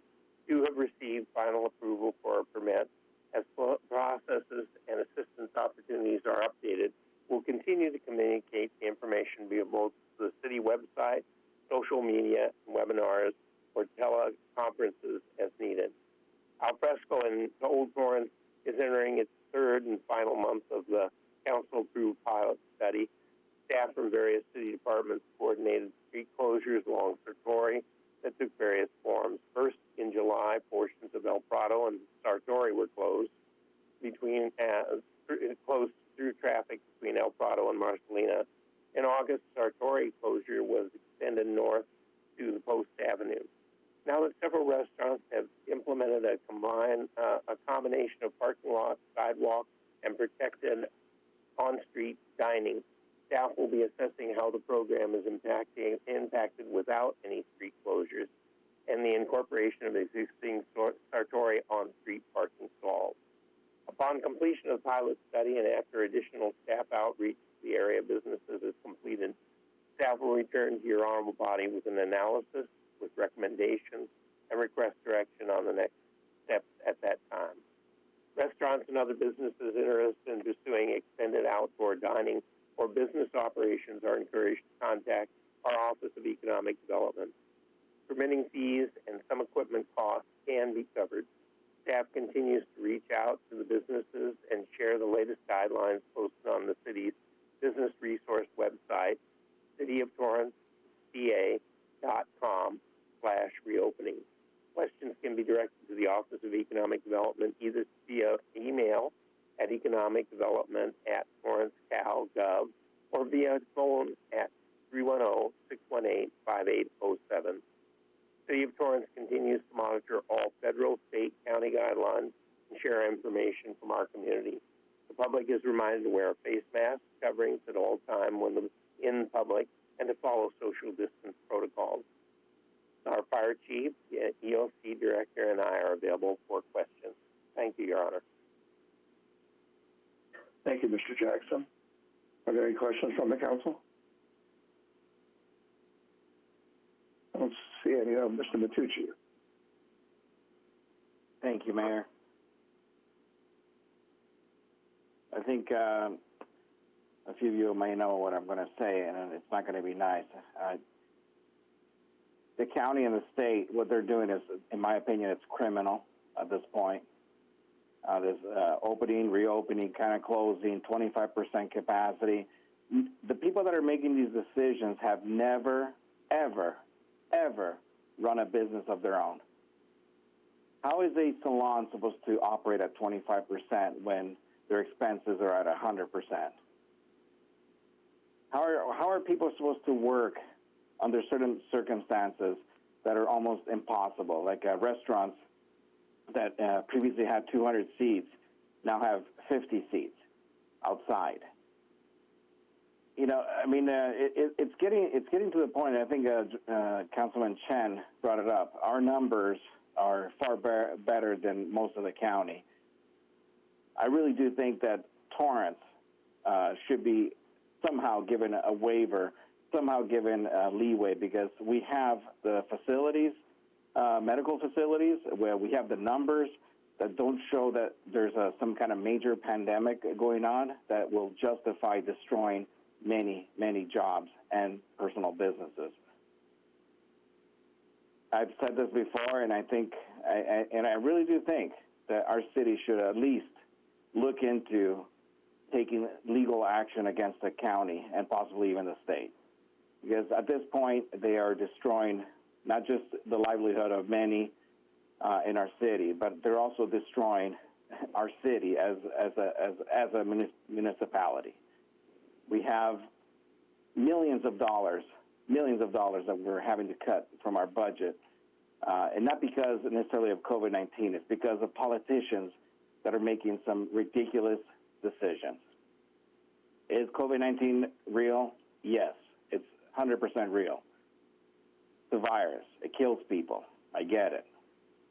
But at what point do we make the decision that we can just unilaterally, as a government, destroy people's livelihood?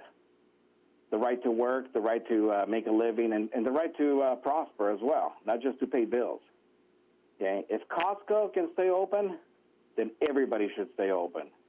Walmart, all these big box places, they're allowed to operate as they wish, but yet the small retailers are being killed.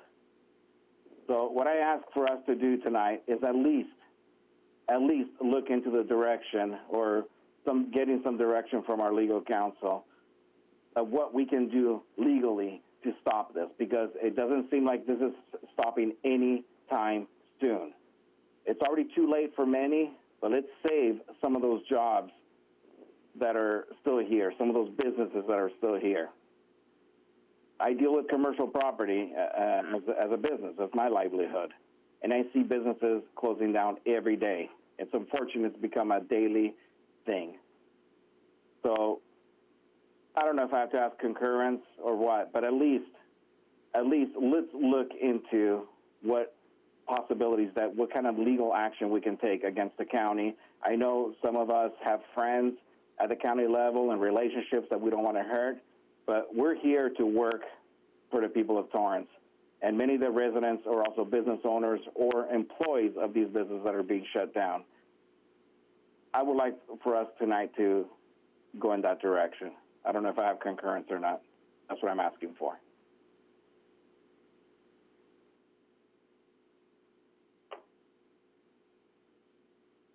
Anybody else wish to be heard?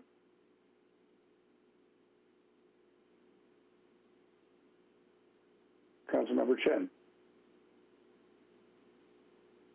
Thank you, Mayor. I think what Councilman Tucci has just shared or requested, we may have addressed that before. I'm just wondering if the city attorney mind just sharing with us what are options we can take or cannot take, just so that we know what the options are. Very briefly, not exhaustively. I believe you're asking for legal advice, and that would be best in a closed session as opposed to an open session. Am I correct, Mr. Sullivan? If we're going to get detailed, yes. Other than a brief thing, that the only real options here would be to sue. But without getting into details about that, the short answer is the only option would be to try to sue either the state or the county or both. And in general, the state has been successful in defending itself, except on maybe one or two minor cases. Not saying that the council couldn't direct, but yeah, if we want to have a more in-depth discussion, we probably should have that in closed session. Well, let's bring it to closed session. I mean, we have situations right now to where we have park ambassadors kicking kids off of park equipment because the state law and the county regulations are telling us that, but we're also allowing transients to set up shop on our park benches and picnic tables, and we're not doing anything about it. So this is why I think people are upset, and rightfully so, as I'm also upset and frustrated about this situation. I really do think that if that's something that we can take to closed session and discuss, I'd really love to do that. Quite honestly, I'd rather do it publicly, but if that's our only option, then we'll go with that.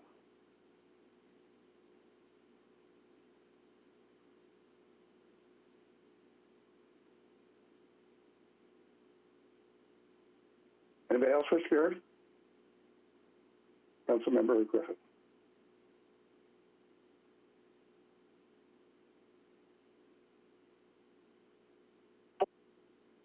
Sorry, I got to unmute.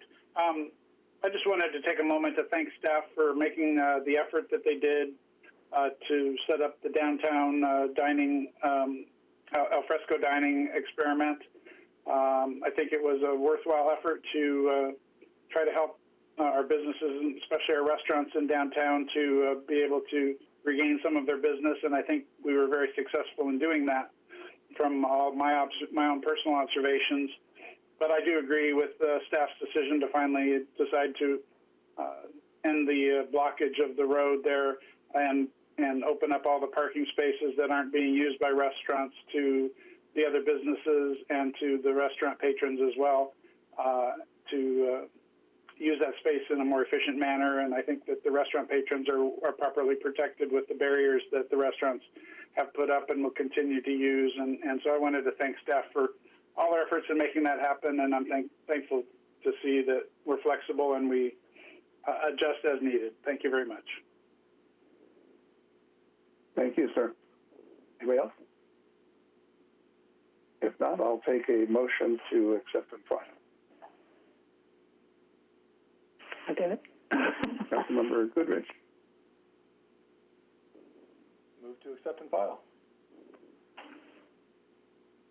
Councilwoman Kalani? Oh, I'll second that. Thank you. Roll call vote. Councilmember Ashcraft? Yes. Councilmember Chen? Yes.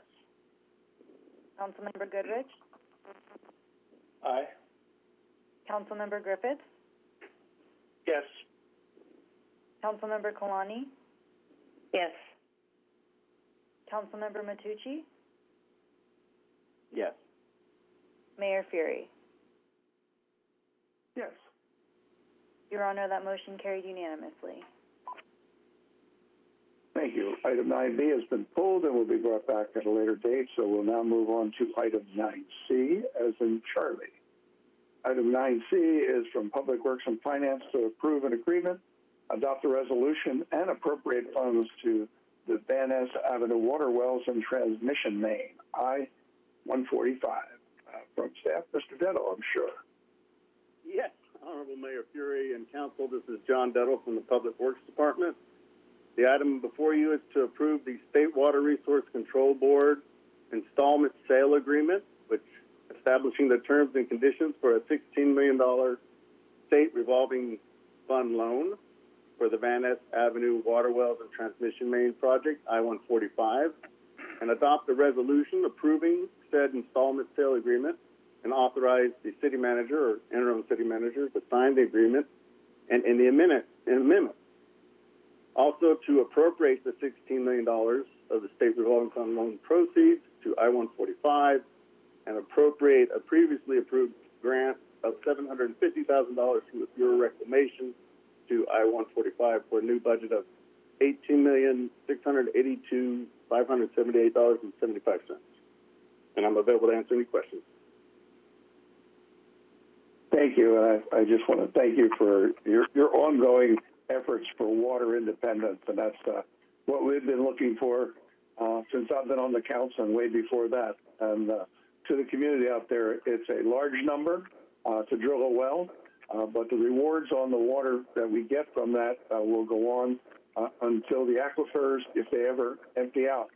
Right now, we have a good percentage of water independence, better than some cities, but we're always looking for that because if and ever there's an earthquake and the aqueducts fail, the cities south of those aqueducts will have no water other than their reservoirs, which really don't last that long. So this is just another effort that's been going on for 2 decades to bring water independence to the city of Torrance. And for that, I thank you, John. I know you've actually won a couple of awards in some of your efforts for this. So this is another good one. I know I think the Yukon well is just about finished. The reservoir attached to that, and that's adding to our supply, and this one will actually even add on to that. So good work on that. I think Councilmember Griffith had his hand up. Go ahead. Yes, thank you, Mayor. I did want to really echo your comments about our city's investment in water infrastructure. Ever since I got on the Environmental Commission back in the mid-2000s, I've taken several trips on the different water facility tours, and I've learned a lot about the water usage and how it gets to us and how we use it internally in Torrance. And I think the public really doesn't understand how much effort the city has made in making ourselves water independent and not requiring as much imported water that many of the other cities don't have that luxury. And at some point in time, it's going to cost those cities, and we've been saving a lot of money because of the investment we've made in our water infrastructure. So thank you to staff for continuing to seek out ways to continue to lead in that regard. And I did have one question on the agenda item, and that was on this loan.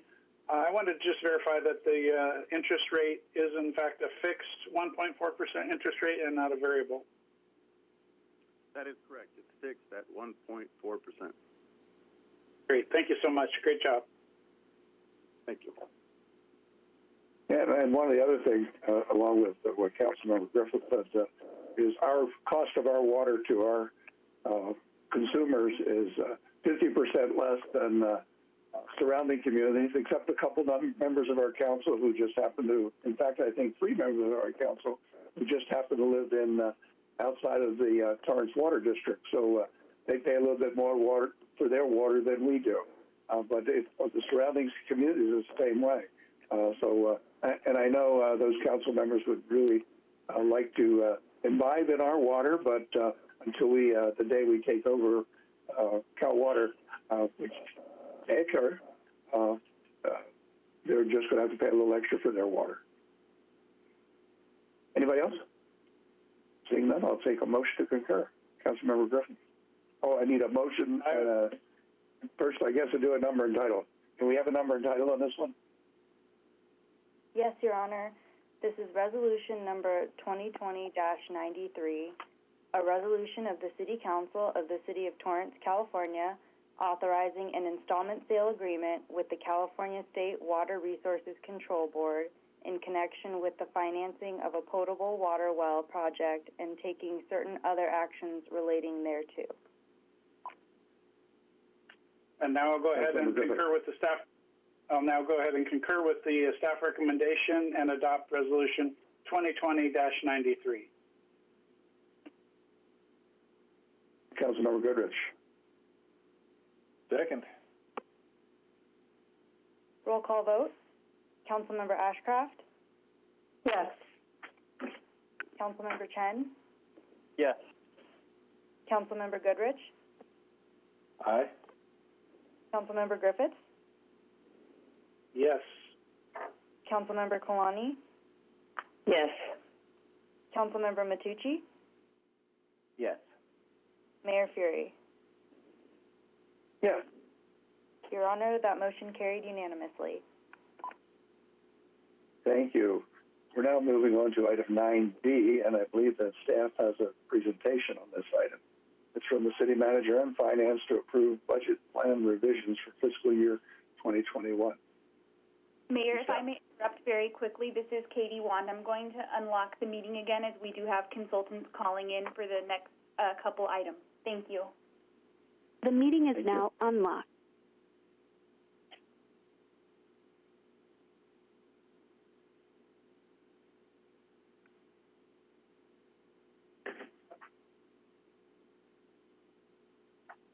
Eric, are you on the line? Yes, I am. Perfect. Thank you.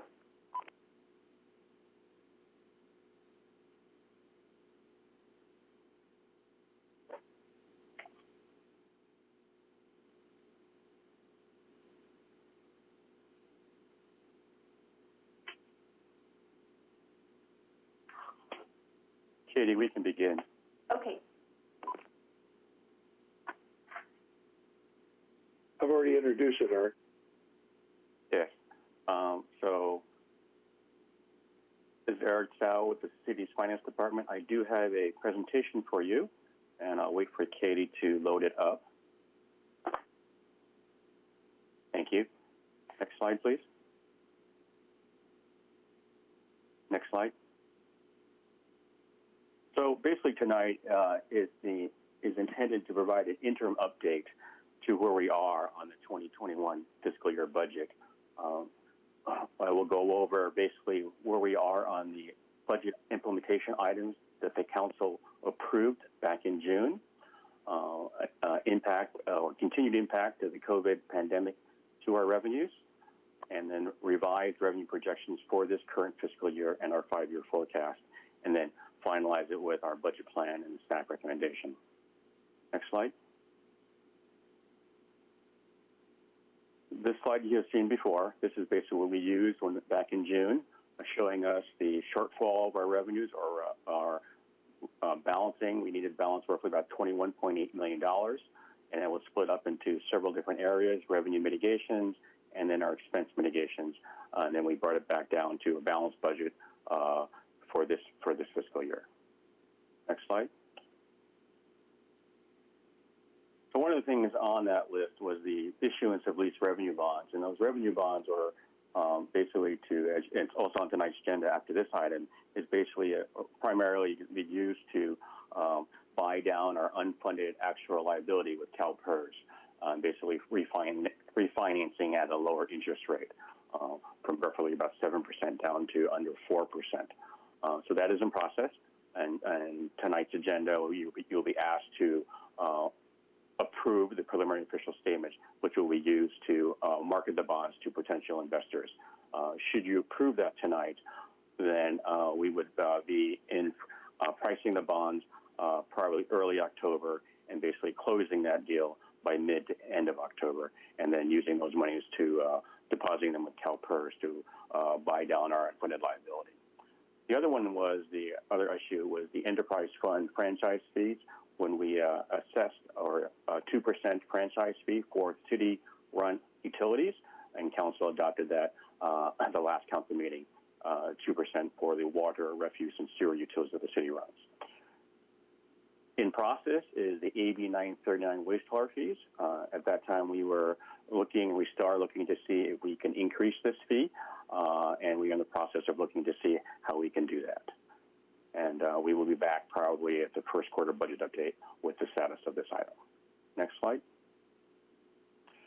With respect to all the reductions in the departments, as you know that we did reduce department expenditures across the board, except for fire and police, where basically we did not do a formal reduction to their budgets, but we are holding vacancies in those departments to equal those targeted reduction scenarios that they submitted back in June. Next slide. From the updating on the different departments, basically this is several pages or several slides on this. Basically, utility MAP fee increase was completed, short-term rentals has been implemented, and then the centralization of the permit center is in process in community development, which should make things a little more efficient down there. Next slide. Farmers market fees have been increased by 1% from 7% to 8%. Animal control program is in process. We have transferred the coyote management program to community services with the full transition of the animal control anticipated in November. Recreation fees, unfortunately, they're pending because of the COVID pandemic. We're not really operating a lot of recreation programs at this time, and so we are holding that until we resume very close to full operations in the recreation fee area. Next slide. With the fire, we were going to explore the EM subscription model. That will return at first quarter budget review. And the basic life support, should we move towards bringing the ambulance transport into the city of Torrance, we are also looking at that, and that will be back in front of council at a later date. General services, we are looking at airport fees and landing fees, and so we are preparing that, and we should be back in front of council relatively soon. Next slide. COVID, as you've been getting update very frequently, as you know, all the departments and operations have been adapting to the CDC health protocols, social distancing, masks, and so forth. However, as of June, as we did June, we did project more and more of the economy to return and be closer to normal beginning in January 2020. However, given the situation we are, that has not really happened, and we still continue to see large portions of our economy in the county shuttered. And so, unfortunately, our revenue estimates or projections are going to be declining to a degree until those businesses return to a more fully operational mode. Next slide. So as we looked at the COVID-19 phases, this is basically we have a timeline on May 8th, May 27th.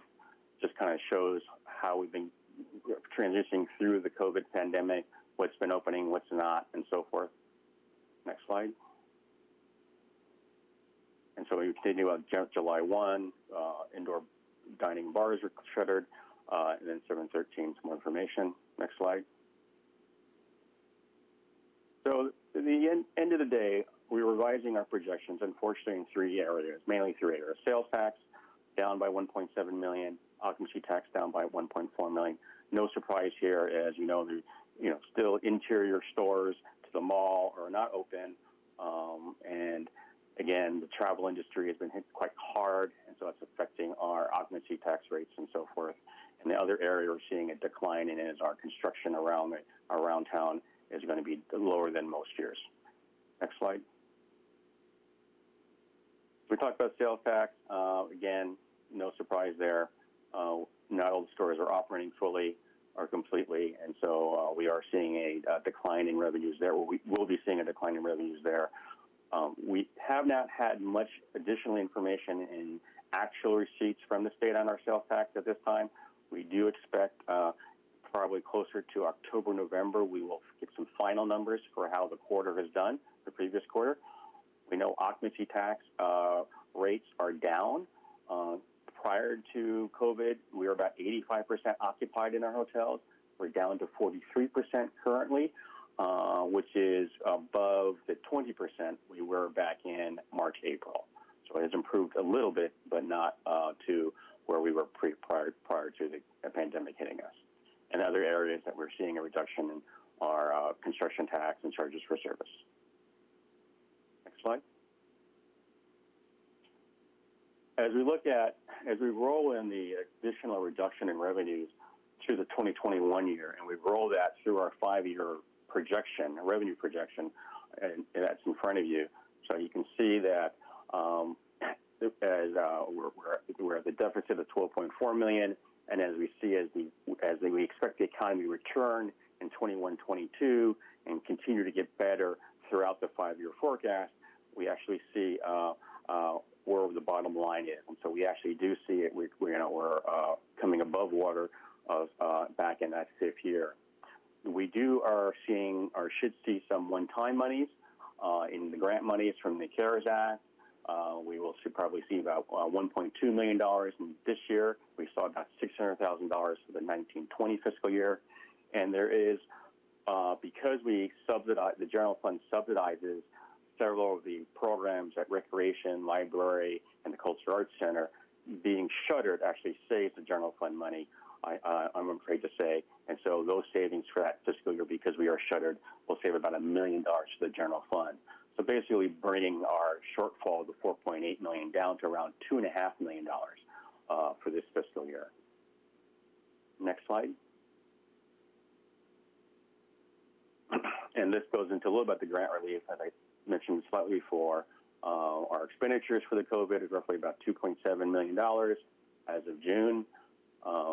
We have applied for different grants.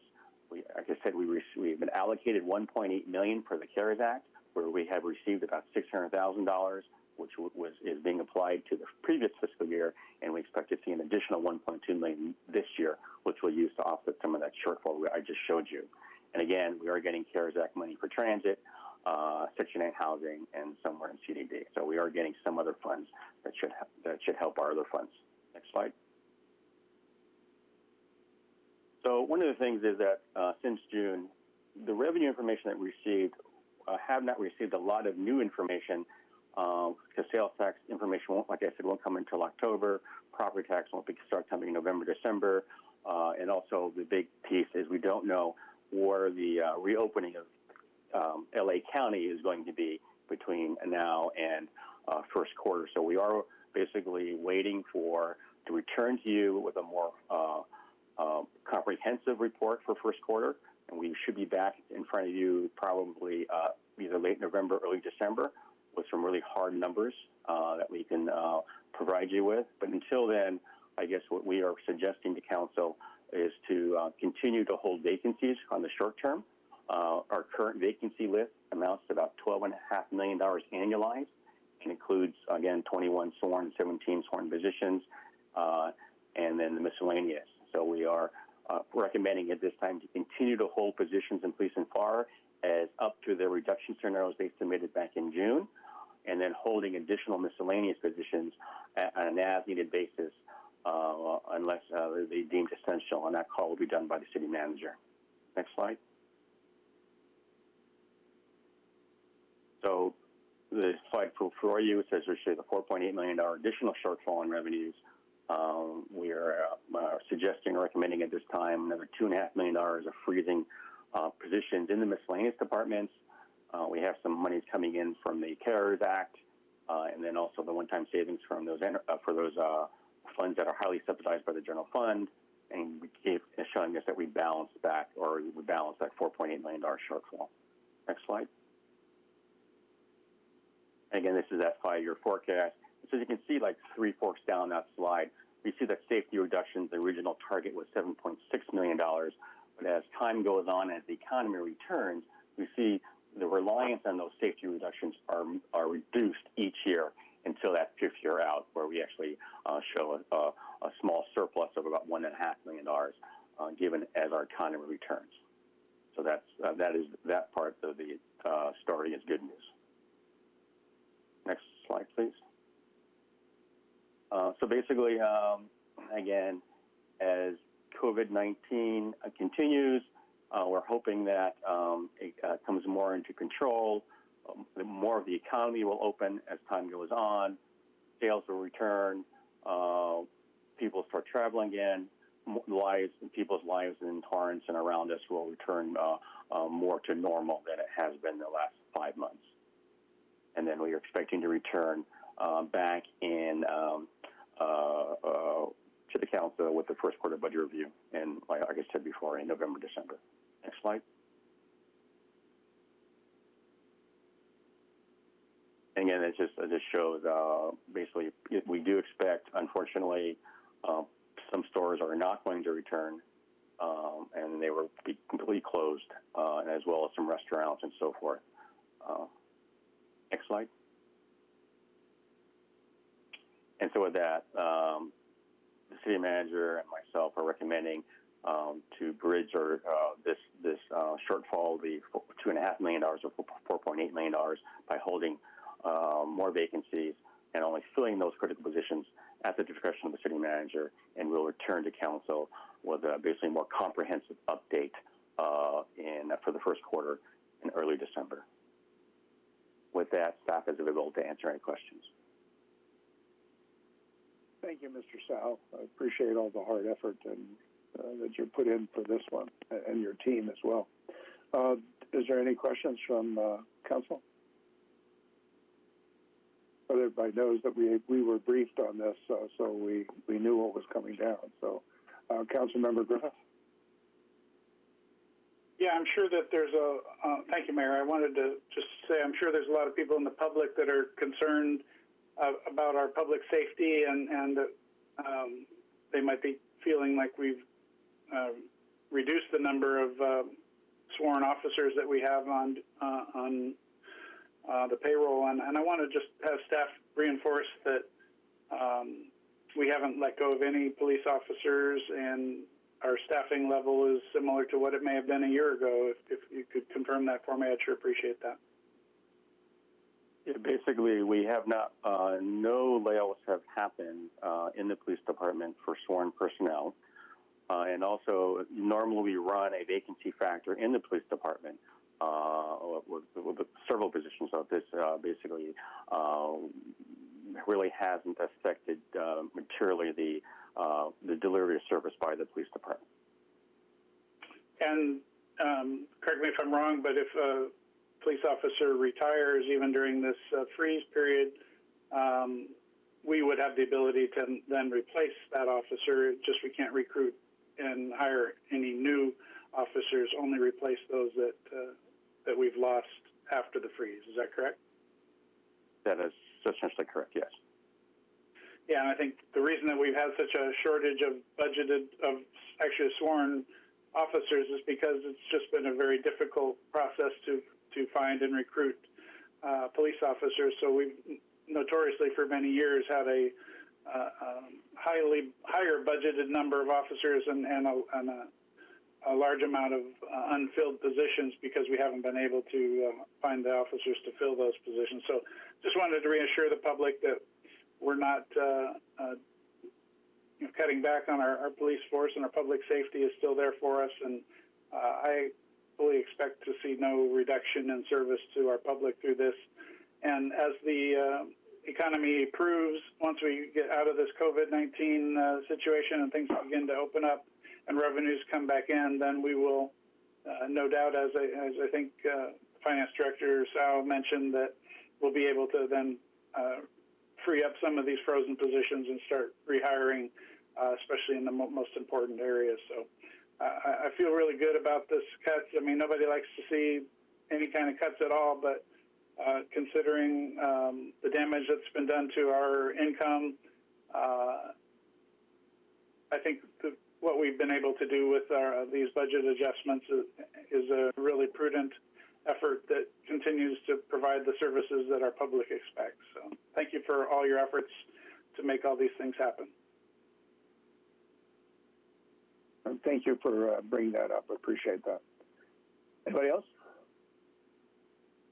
If not, then I'll take a motion to approve the budget revisions for fiscal year 2021. Councilmember Griffith. I move to concur with staff recommendation. And Councilwoman Ashcraft. I second the motion. Roll call vote. Councilmember Ashcraft? Yes. Councilmember Chen? Yes. Councilmember Goodrich? Aye. Councilmember Griffith? Yes.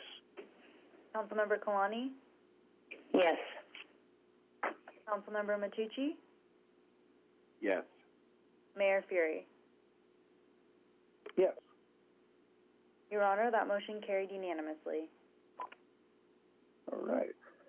We're now moving on to item 9F, as in Frank, which will be taken out of order before item 9E. On July 28, 2020, the City Council approved issuance by the Torrance Joint Powers Financing Authority of lease revenue bonds for the purpose of refunding for saving a portion of the city's unfunded accrued liability in its pension plans with CalPERS. On the same night, the Board of Directors of the Torrance Joint Powers Financing Authority adopted a similar resolution approving the lease revenue bonds and related documents. At that time, the City Council and the Board of Directors directed staff to prepare and return with a form of official statement for approval. In preparation for presenting the official statement to the City Council and the Board of Directors, staff has prepared for our consideration new disclosure policies and procedures and provided members of the City Council and the Board of Directors with training on the topic of federal securities law. I'm proposing that we take item 9F before we consider item 9E. At this time, we will consider item 9F, the proposed disclosure policies and procedures.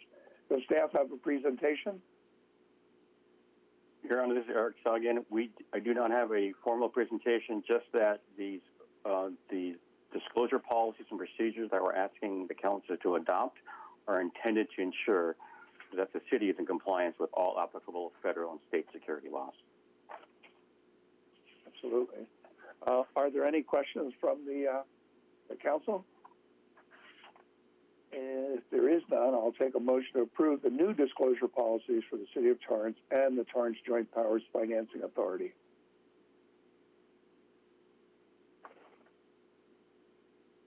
Councilwoman Kalani. Motion to approve the new disclosure policies for the City of Torrance and the Torrance Joint Powers Financing Authority. Councilmember Chen. And I second that. Roll call vote. Councilmember Ashcraft? Yes. Councilmember Chen? Yes. Councilmember Goodrich? Aye. Councilmember Griffith? Yes. Councilmember Kalani? Yes. Councilmember Matucci? Yes. Mayor Fury? Yes. Your Honor, that motion carried unanimously. Okay, as I previously mentioned, on July 28th, the City Council and the Board of Directors directed staff to prepare and return with a form of official statement for the lease revenue bonds. Staff has prepared drafts. Oops, I'm sorry. That's it for 9E. Staff has prepared drafts of an official statement and continuing disclosure certificate for the lease revenue bonds, and the City Council will first consider a resolution approving those documents, and then the City Council will temporarily adjourn the City Council meeting to allow the Board of Directors of the Torrance Joint Powers Financing Authority to convene its meeting and consider the disclosure policies and procedures, and a similar resolution approving the official statement and continuing disclosure certificate. Does staff have a presentation for this? Thank you, Mayor Eric. So again, I do not have a formal presentation, just that this is the next step in the process of issuing our lease revenue bonds. Should the council approve the POS tonight, then we will be issuing it to potential buyers or investors of our bonds. And then we will also then go through rating agency calls to get the lease revenue bonds rated by the different credit bureaus.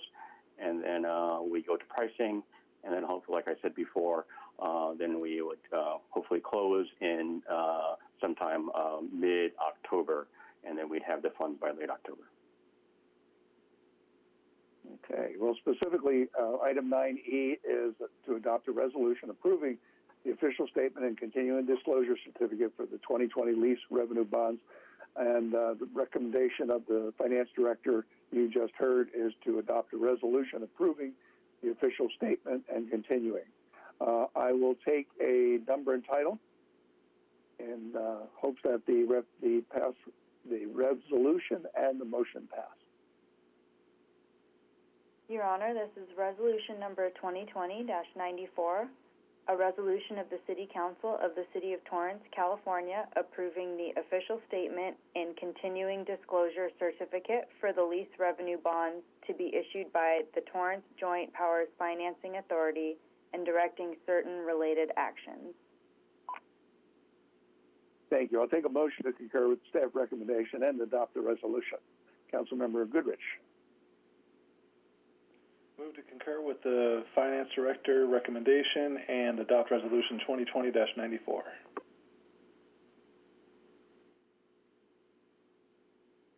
Councilwoman Kalani. Second. Roll call vote. Councilmember Ashcraft? Yes. Councilmember Chen? Yes. Councilmember Goodrich? Aye. Councilmember Griffith? Yes. Councilmember Kalani? Yes. Councilmember Matucci?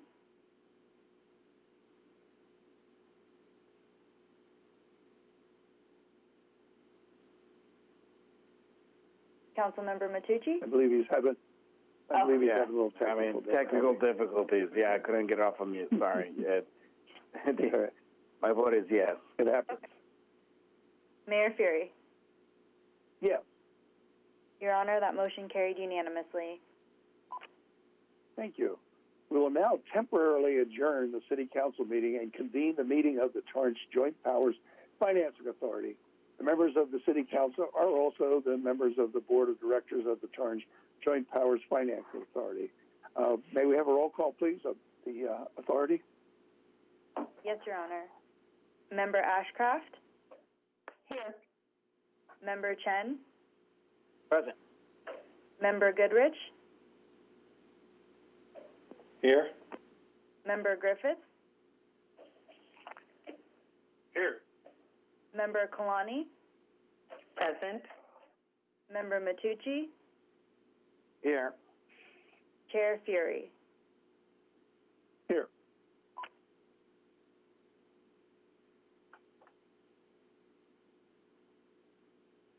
I'll take a report of the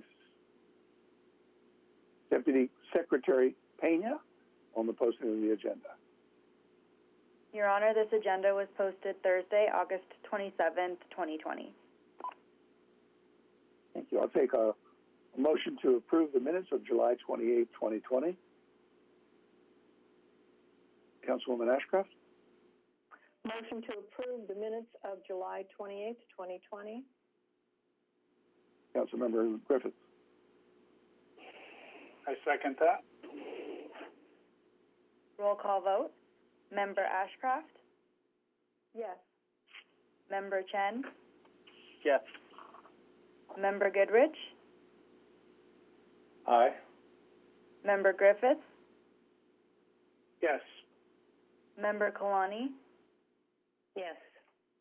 Member Matucci? Yes. Chair Fury? Yes. Your Honor, that motion carried unanimously.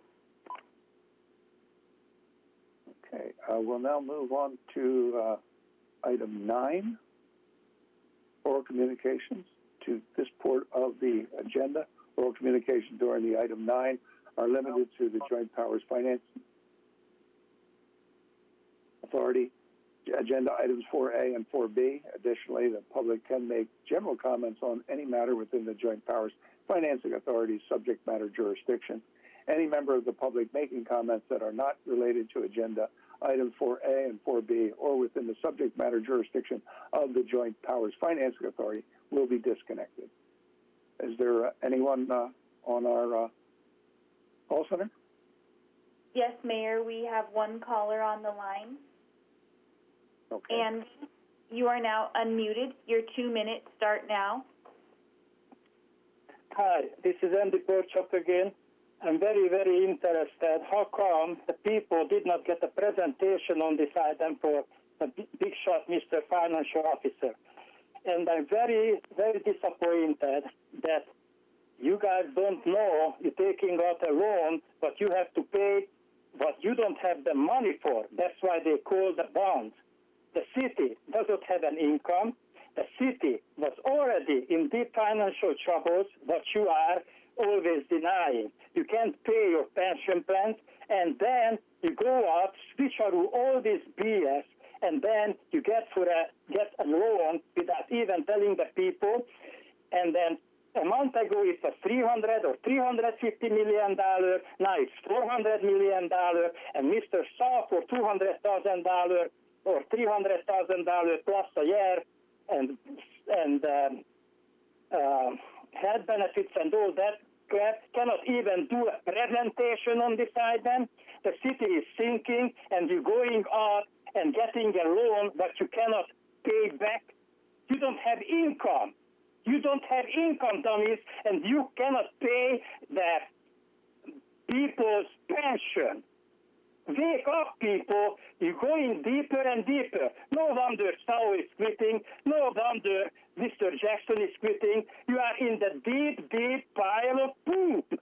And you're digging yourself in it more and more. And then you're hiding it from the people. It's this secret BS. No presentation for the public for a $400 million item, but our children gonna pay back? What kind of disgusting city council are you? You prove that you're working on yourself, not for the citizen. Mayor, that caller was disconnected because his time was up, and there are no other callers on the line. Thank you. Okay, that will conclude oral communications of the agency. This is the regular meeting of the Torrance Joint Powers Financing Authority. There are only 2 matters of new business tonight. Item 4A relates to the same topic as item 9, F as in Frank, on the City Council agenda. I don't believe any further presentation is required from the city's finance director. Communications and other business, nothing. 4A is from finance to approve disclosure policies and procedures as we outlined at the council level. Recommendation of the Torrance Joint Powers Financing Authority Auditor that the Torrance Joint Powers Financing Authority Board of Directors approve new disclosure policies and procedures for the City of Torrance and the Torrance Joint Powers Financing Authority. The members of the City Council are the members of the Torrance Joint Powers Financing Authority's Board of Directors. Any member of the board have any questions concerning this? Then I ask that the board, I'll take a motion to approve the new disclosure policies for the City of Torrance and the Torrance Joint Powers Financing Authority.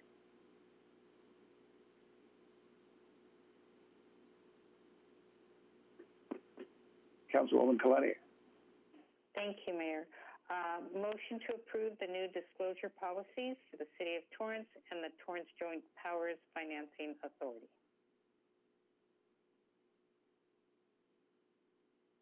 Councilmember Chen. I second that. Roll call vote. Member Ashcraft? Yes. Member Chen? Yes. Member Goodrich? Aye.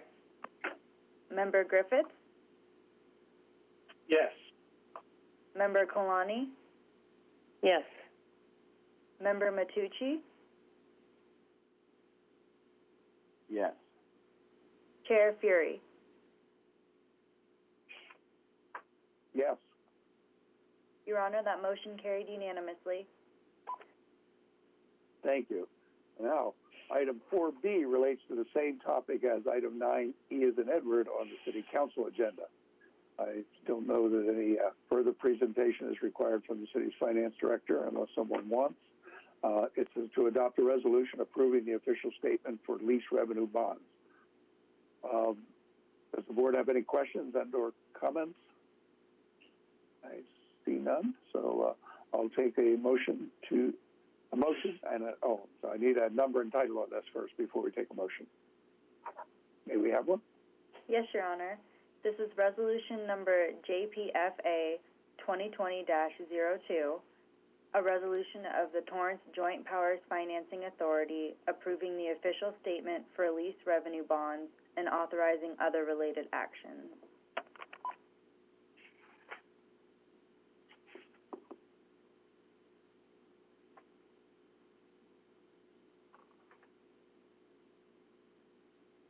Councilmember Chen. Thank you, Mayor. I move to adopt resolution JPFA 2020-02.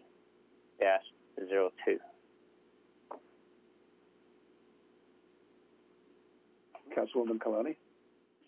Second. Roll call vote. Member Ashcraft? Yes. Member Chen? Yes. Member Goodrich? Aye. Member Griffiths? Yes. Member Kalani? Yes. Member Matucci? Yes. Chair Fury? Yes. Your Honor, that motion carried unanimously. Thank you. The hearings, there are none. Report of the executive director and other officers, there are none. Report of committees, there are none. Addendum matters, there are none. Request for executive session, I see none. Adjournment. I will now take a motion to adjourn the meeting of the Board of Directors of the Joint Powers Financing Authority of the City of Torrance and reconvene the meeting of the City Council.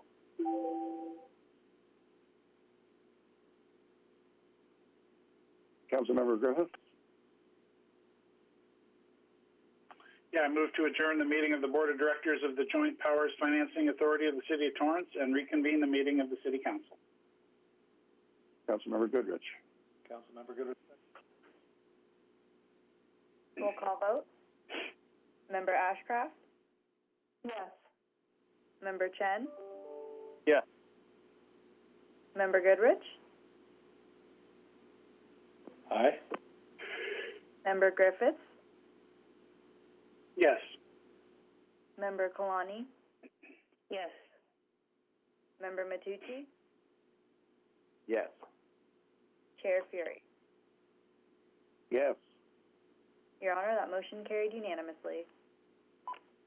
Okay, we're back in the City Council meeting. Item 12A is the second and final reading of ordinance number 3882.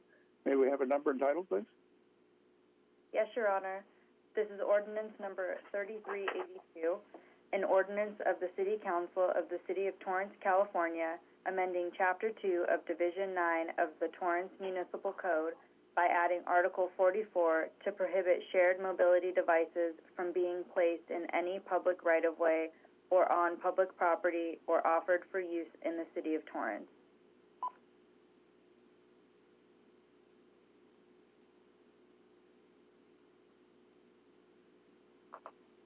Councilmember Matucci. Yes, Mayor. I move to adopt ordinance number 3382. Councilmember Griffith. Second. Roll call vote. Councilmember Ashcraft? Yes, but I think he said 3382 and it's 3882. as it says on my paper. Good call. It is 3882. Okay. Yes. Pena, I'm sorry. did you hear that? Okay. Yes. I'm sorry, I was looking at the actual ordinance number on the attachment A. That one says 3382. Okay. We're actually, okay, so we're adopting 3882. Yes. Correct. And I vote yes.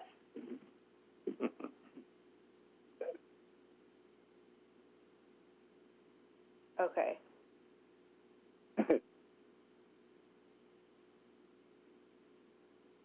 I believe it is 3382.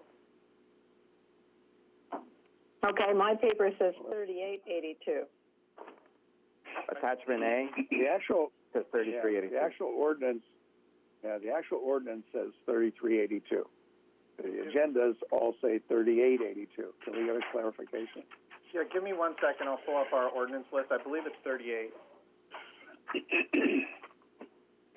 Yeah, in our online listing, I see a 3881 was adopted on 7/7/20. So this should be whatever 38, whatever it is. So it's definitely 38. Okay. Whatever the following numbers are. All right, we'll go with 3882. Okay. Roll call vote. Councilmember Ashcraft. Yes. Councilmember Chen. Yes. Councilmember Goodrich. Aye. Councilmember Griffiths. Yes. Councilmember Kalani. Yes. Councilmember Matucci. Yes. Mayor Fury. Yes. Your Honor, that motion carried unanimously.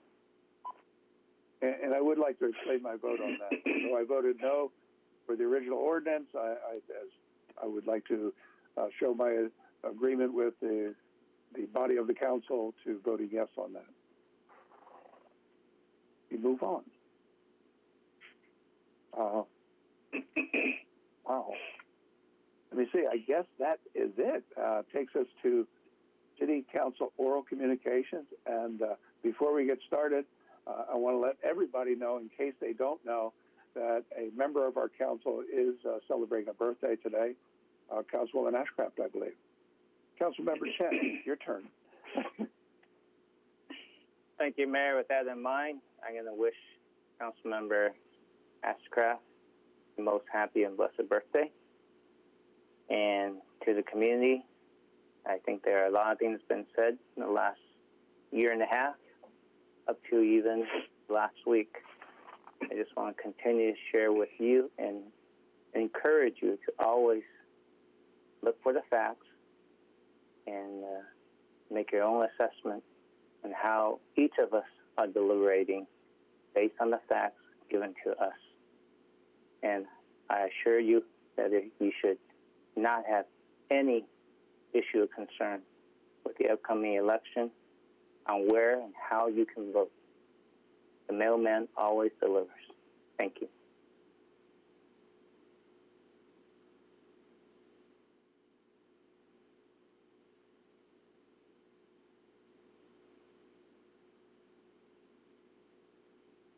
I'm sorry, Councilmember Goodrich. Yes, thank you, Mayor. I'd just like to state that there are male women as well. Happy birthday to Heidi, and hope you've had a good day, and hope you have some plans to also celebrate for the long weekend coming up here, and wish everybody a safe and happy long holiday weekend. Councilmember Griffith. Thank you, Mayor. I wanted also to say thank you to Heidi, who we've enjoyed spending your birthday with you. I'm sure this is your top way that you want to spend your birthday. I was hoping you were going to keep this anonymous. I know that you, one of the members of the public who called in under orals said an unnamed council member, and I was going to wish that unnamed council member the happy birthday, but the cat's out of the bag. So happy birthday, and I wish everybody a safe holiday weekend coming up. Thank you. Councilwoman Kalani. Thank you, Mayor. Happy birthday, dear Heidi. Stay beautiful and blessed. And because it's Paint the Town Purple Month, I would like to give a very special shout out to my dear nephew, who is currently fighting 2 different types of cancer. I love you, Kevin. Keep fighting. And to everyone else, thank you. Stay safe, stay well, and spread kindness. Good night. Councilmember Matucci. Thank you, Mayor. Happy birthday, Heidi. My gosh, I did not know it was your birthday. Happy birthday, and thank you for coming to work. You know, I probably would have taken the night off. But anyways, thank you for being here. Hopefully you have a cake waiting for you at home. But I wanted to also let people know that a few days ago I contacted Torrance Police Department in regards to our neighborhood watch programs that have been put on hold. And I had suggested that we, start some Zoom call type of meetings for our neighborhood watch, kind of to keep the momentum going. Last figures I heard that we have over 200 neighborhood captains, block captains, and I'm actually one of them, and I'm kind of getting eager to have a meeting again. So, having said that, they got back to me and said that they've been thinking about doing this.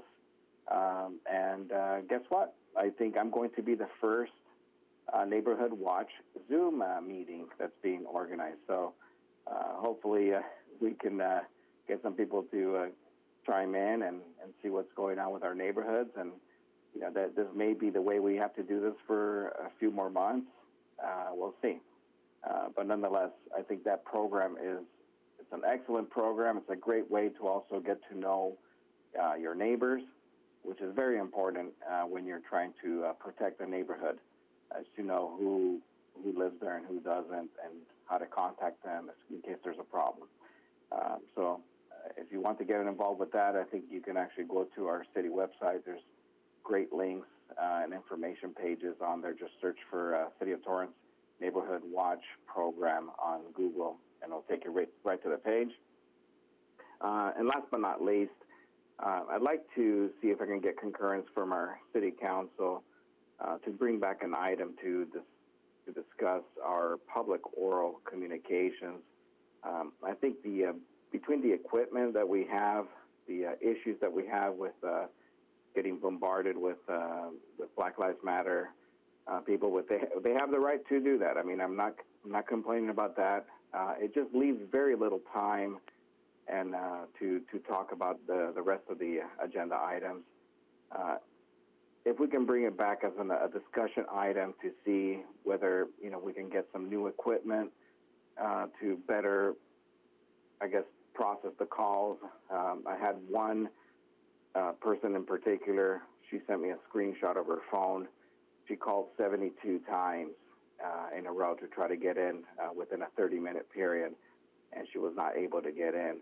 So I think people are giving up on that. So if we can bring it back to council to discuss whether investing in a better phone system or splitting up the oral communications and bringing back what we had with all the items that people can call in individually.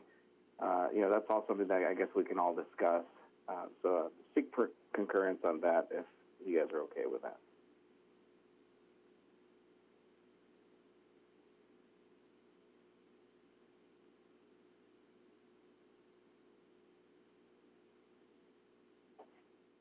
That's all I got. I see thumbs. How many thumbs I got? There's 5 thumbs, 6 thumbs. We'll bring back something to discuss that. Thank you, sir.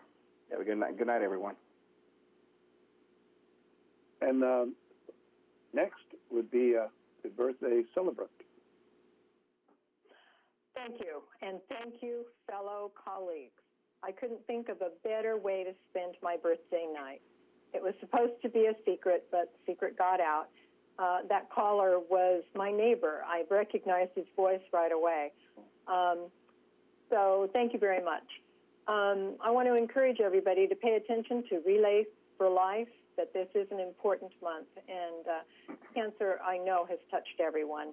It's a very important month, and all of our nonprofits are hurting, and if you have any money at all, please help donate, and it's very necessary. And thank you to everybody that is continuing this effort through this difficult time. I appreciate staff for all the work that they do to keep our city running during this hard time. Wear your mask and be safe, and we will see you next meeting. Thank you. Thank you. Before I get started, I have to say happy birthday, Heidi. Thank you for coming back to celebrate your birthday. And I know that's why you wanted to get back on the council. You always enjoyed it when you were here. But I'm really going to give you a birthday present. I'm not going to allow my colleagues to sing. I think that'd be better for all of us. Just saying. The past 6 months have represented an extraordinary time in our history, forcing everyone to familiarize themselves with the language and data used by health experts. None of this has been easy, and we are empathetic to the understandable differences and opinions that have been arisen as a result of this pandemic. I want to thank everyone again for their patience, everybody's patience. We are doing our best to address all of the health orders and get information to our residents and businesses. After 5 months and almost 160 daily live episodes of COVID-19 today, Torrance City Cable will transition the 7-day-a-week daily live news program to a Monday through Thursday daily live news program beginning this week. But don't be alarmed with this change. City Cable is also launching a new program called Weekends in Torrance, which will replace the weekend episodes of COVID-19 Today. The show will air every Friday, Saturday, and Sunday at 2 p.m., with the first show launching this Friday, September 4th at 2 p.m. Weekends in Torrance will feature things to do around Torrance in the age of COVID-19, what it looks like to dine outdoors, to golf at Sierra Golf Course, talk to Torrance restaurant owners, see how businesses are managing and surviving this pandemic, how to set up an ideal work from home space, how to clear the brush from your backyard, what's in season at the Torrance Certified Farmers Market, and much, much more. I think the amazing thing is that a city of our size, we have a daily news program that was live every day, and not too many cities of less than 150,000 have the ability to provide that service for your community. So the community can tune in to watch the resiliency of our city as people wear face coverings, social distance, modify operations, and take necessary precautions to minimize the risk of infection while still trying to bring some normalcy back to our daily routines. For the Labor Day weekend launch of Weekends in Torrance, we will be featuring the history of the workforce in Torrance, as well as a profile on one of the city's park services employees. COVID-19 Today, along with Weekends in Torrance, can be seen on Torrance City Cable, on Spectrum Channel 3, Frontier Fios Channel 31, streaming on torranceca.gov, and on YouTube. So you can look it up and watch them at your leisure. The 2020-2021 school year has officially begun, and I know there can be a learning curve for some of our students and parents. More for the parents than the students, I believe. We acknowledge the ongoing debate of distance learning, but I think one thing we can all agree on is our desire to welcome students back to safe and equitable learning environments where they can engage with teachers and socialize with peers. We also want to do everything possible to protect the health of our valued teachers and staff members. And we must do our part to prevent our campuses from becoming widespread drivers of community transmission, which could reverse the progress we have made. Please be patient with our schools, our teachers, the staff, and our school district administrators. They are doing the best to provide for our students. As we continue with our Dare to Care campaign, I'd like to announce on Friday, September 18th, from 8 a.m. to 2 p.m., there is a perfect opportunity to give back to the community. To address the critical blood shortage, the City of Torrance is hosting a UCLA blood drive located between the Katie Geisert Library and City Hall. In order to ensure measures for appropriate social distancing, we strongly encourage you to make an appointment by visiting ucedonor.com. Again, that's ucedonor.com, and click on blood drives and enter City of Torrance in the account code box. And for a limited time, UCLA will be offering a one-time test for the COVID-19 antibodies with a blood donation. So there's a personal benefit if you've been wondering if you do have the antibodies. I encourage you to take this opportunity to take our Dare to Care challenge and help with the critical blood shortage. Encourage your friends to do the same by sharing it on your social media. And don't forget the hashtag TorranceCA, Torrance Cares, and Dare to Care so we can follow your good deeds. And, you know, we've received a lot of comments on our oral communication today, a lot of emails about drop boxes for voting. I would like to see if we can get a concurrence to have our staff work with the county registrar recorder one more time to see if they can't come up with a drop box program that we as a city can live with. I don't like being associated as the only other city in Los Angeles County with the city of Vernon. Do my colleagues wish to have the staff address this and try it one more time to get it done? By that, do you mean? No, does that mean to pick the box up after voting? Is that what we're? I want staff to work with the registrar recorder. Don't bring it back to us. We're not going to do it without our approval. But come back with something, like you just said. I think that's a no-brainer is to pick it up. You know, why should it sit there for 5 years or 1 year? But you know, let staff work with the registrar recorder. Councilmember Mayor Matucci.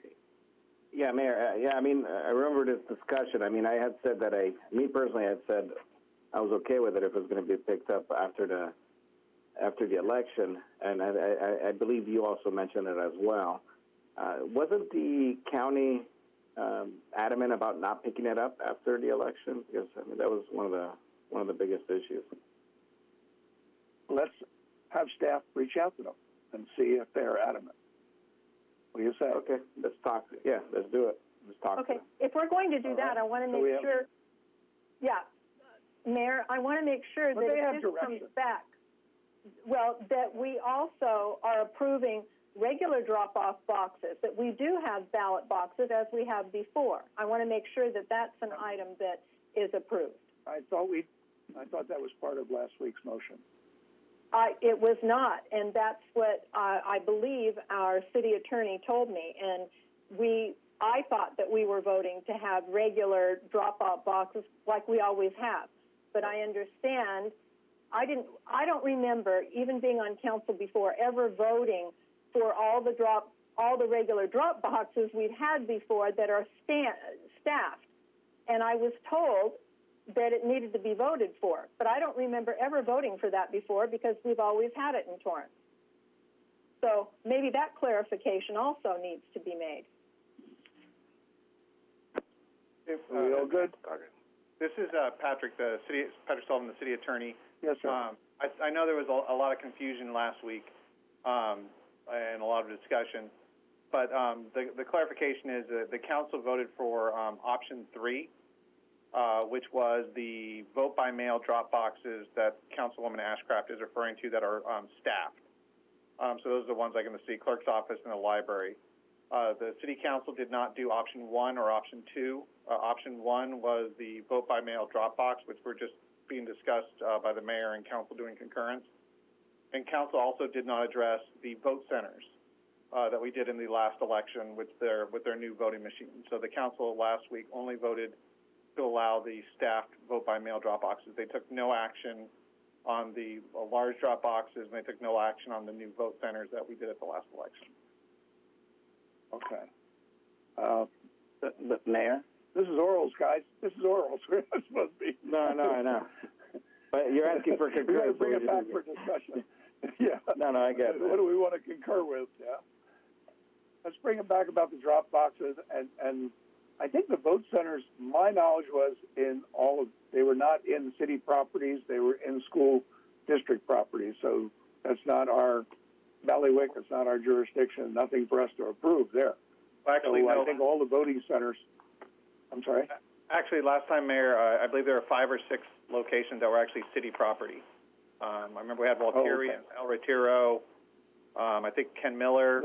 I don't remember the other ones off the top of my head, but there's 5 or 6 that we have that were actually on city property. But the council did not take the action on those. Patrick, this is Katie. I'm sorry to intervene, and I'm sorry for apologizing, Mayor. There was only 2 vote center Not a locations. problem. Last time it was El Retiro and Walteria. They did propose, Patrick, 5 or 6 locations, but the others were not available. Well, right now, all of our libraries are closed, and we don't know if they will be open by November 3rd, but we'll certainly be hopeful. Well, I guess I could, how about if I ask for a motion to reconsider? Can we bring back a motion to reconsider what we voted on? Because it doesn't seem like there's clarity here. In the meantime, ask staff to reach out to the registrar recorder and see if they can come up with something along the lines of the way we discussed it, with a drop box that's there for a finite, short period of time, so that it's not in our roadways out there. Councilmember Matucci. Yeah, I think where the confusion was, item 3, if I remember correctly, it stated that we wouldn't be putting these big boxes around town, but we would actually use the voters' methods that we had in prior election. The prior election, we had boxes in the city clerk's office, so I don't remember voting on putting a box in the clerk's office, which I'm perfectly fine with. That's so I don't know. I mean, yeah, if we can get a little bit more clarity. Yeah. So I'm going to make a motion to reconsider, or bring it back a reconsideration. Do I have a second? All right. Yes, I'll second we have that. a second by Councilmember Matucci. We'll take a vote on that, or do I need to? I think we have to take a roll call vote because. No, because it's actually it's kind of a multi-step process. So we have to bring it back. Okay. Essentially, it's concurrence to bring it back, because then the actual vote to whether to reconsider would be the following week or the following council meeting, because it's dark. And then if it actually is asked to reconsider, then it would go to the next meeting. Yeah, before you know it, then we'd be in November 12th, voting on whether we're going to have boxes or not. Yeah. Okay. So staff reach out to the registrar recorder and see if they can come back with something that we can live with. And I think staff knows what we want to live with. Correct? Yeah. Okay. And also, I think we have to clarify where the regular drop-off boxes are. Because we don't know. Yeah, that's correct. The county said they'll let the folks know 30 to 40 days before the election. I think she's referring to the city clerk's office or the libraries, and how that would work if the libraries are still closed at that time. Exactly. Thank you. Okay. Thank you. All right, to make long orals even longer, next week we will be dark due to the Labor Day weekend. But please remember, as we spend time off with your families and friends, this epidemic or pandemic is still present. The fight is not over. Let's remember to continue to mind our space and cover our face, practice healthy hand hygiene, be safe, take care, enjoy the beaches. Nobody's closing them for you this weekend, but we certainly hope everybody acts adult and thinks about their neighbors. I will take a motion to adjourn. Oh, wait a minute. Mr. Jackson, you have anything? No, Your Honor, thank you very much. All right. Thank you. I'll take a motion to adjourn. Councilmember Chen. Thank you, Mayor. I move at the recommendation of the city manager that the city council adjourn tonight's city council meeting to Tuesday, September 15, 2020 at 5:30 p.m. for a closed session, with the regular meeting commencing at 7 p.m. in compliance with Governor Newsom's executive order N-2920, which suspends portions of the Brown Act. Members of the Torrance City Council and staff will participate in this meeting via teleconference and other electronic means in our continuing effort to practice social distancing to reduce the spread of COVID-19. Members of the public are encouraged to watch the meeting via City Cable, Channel 3, Spectrum, and Channel 31, Frontier, streaming on torranceca.gov, Facebook at City of Torrance C8 Government, and YouTube channel Torrance City Cable. Tuesday, September 8, 2020, make the council dark night. We need a second. Councilwoman Kalani. I'll second that. Thank you. Roll call vote. Thank you for that quick arm. Councilmember Ashcraft? Yes. Councilmember Chen? Yes. Councilmember Goodrich? Aye. Councilmember Griffith? Happy birthday to Cecilia in 2 hours, yes. Councilmember Kalani? Yes. Councilmember Matucci? Yes. Mayor Fury? I wish happy birthday to Heidi. Your Honor, that motion carried unanimously. Thank you.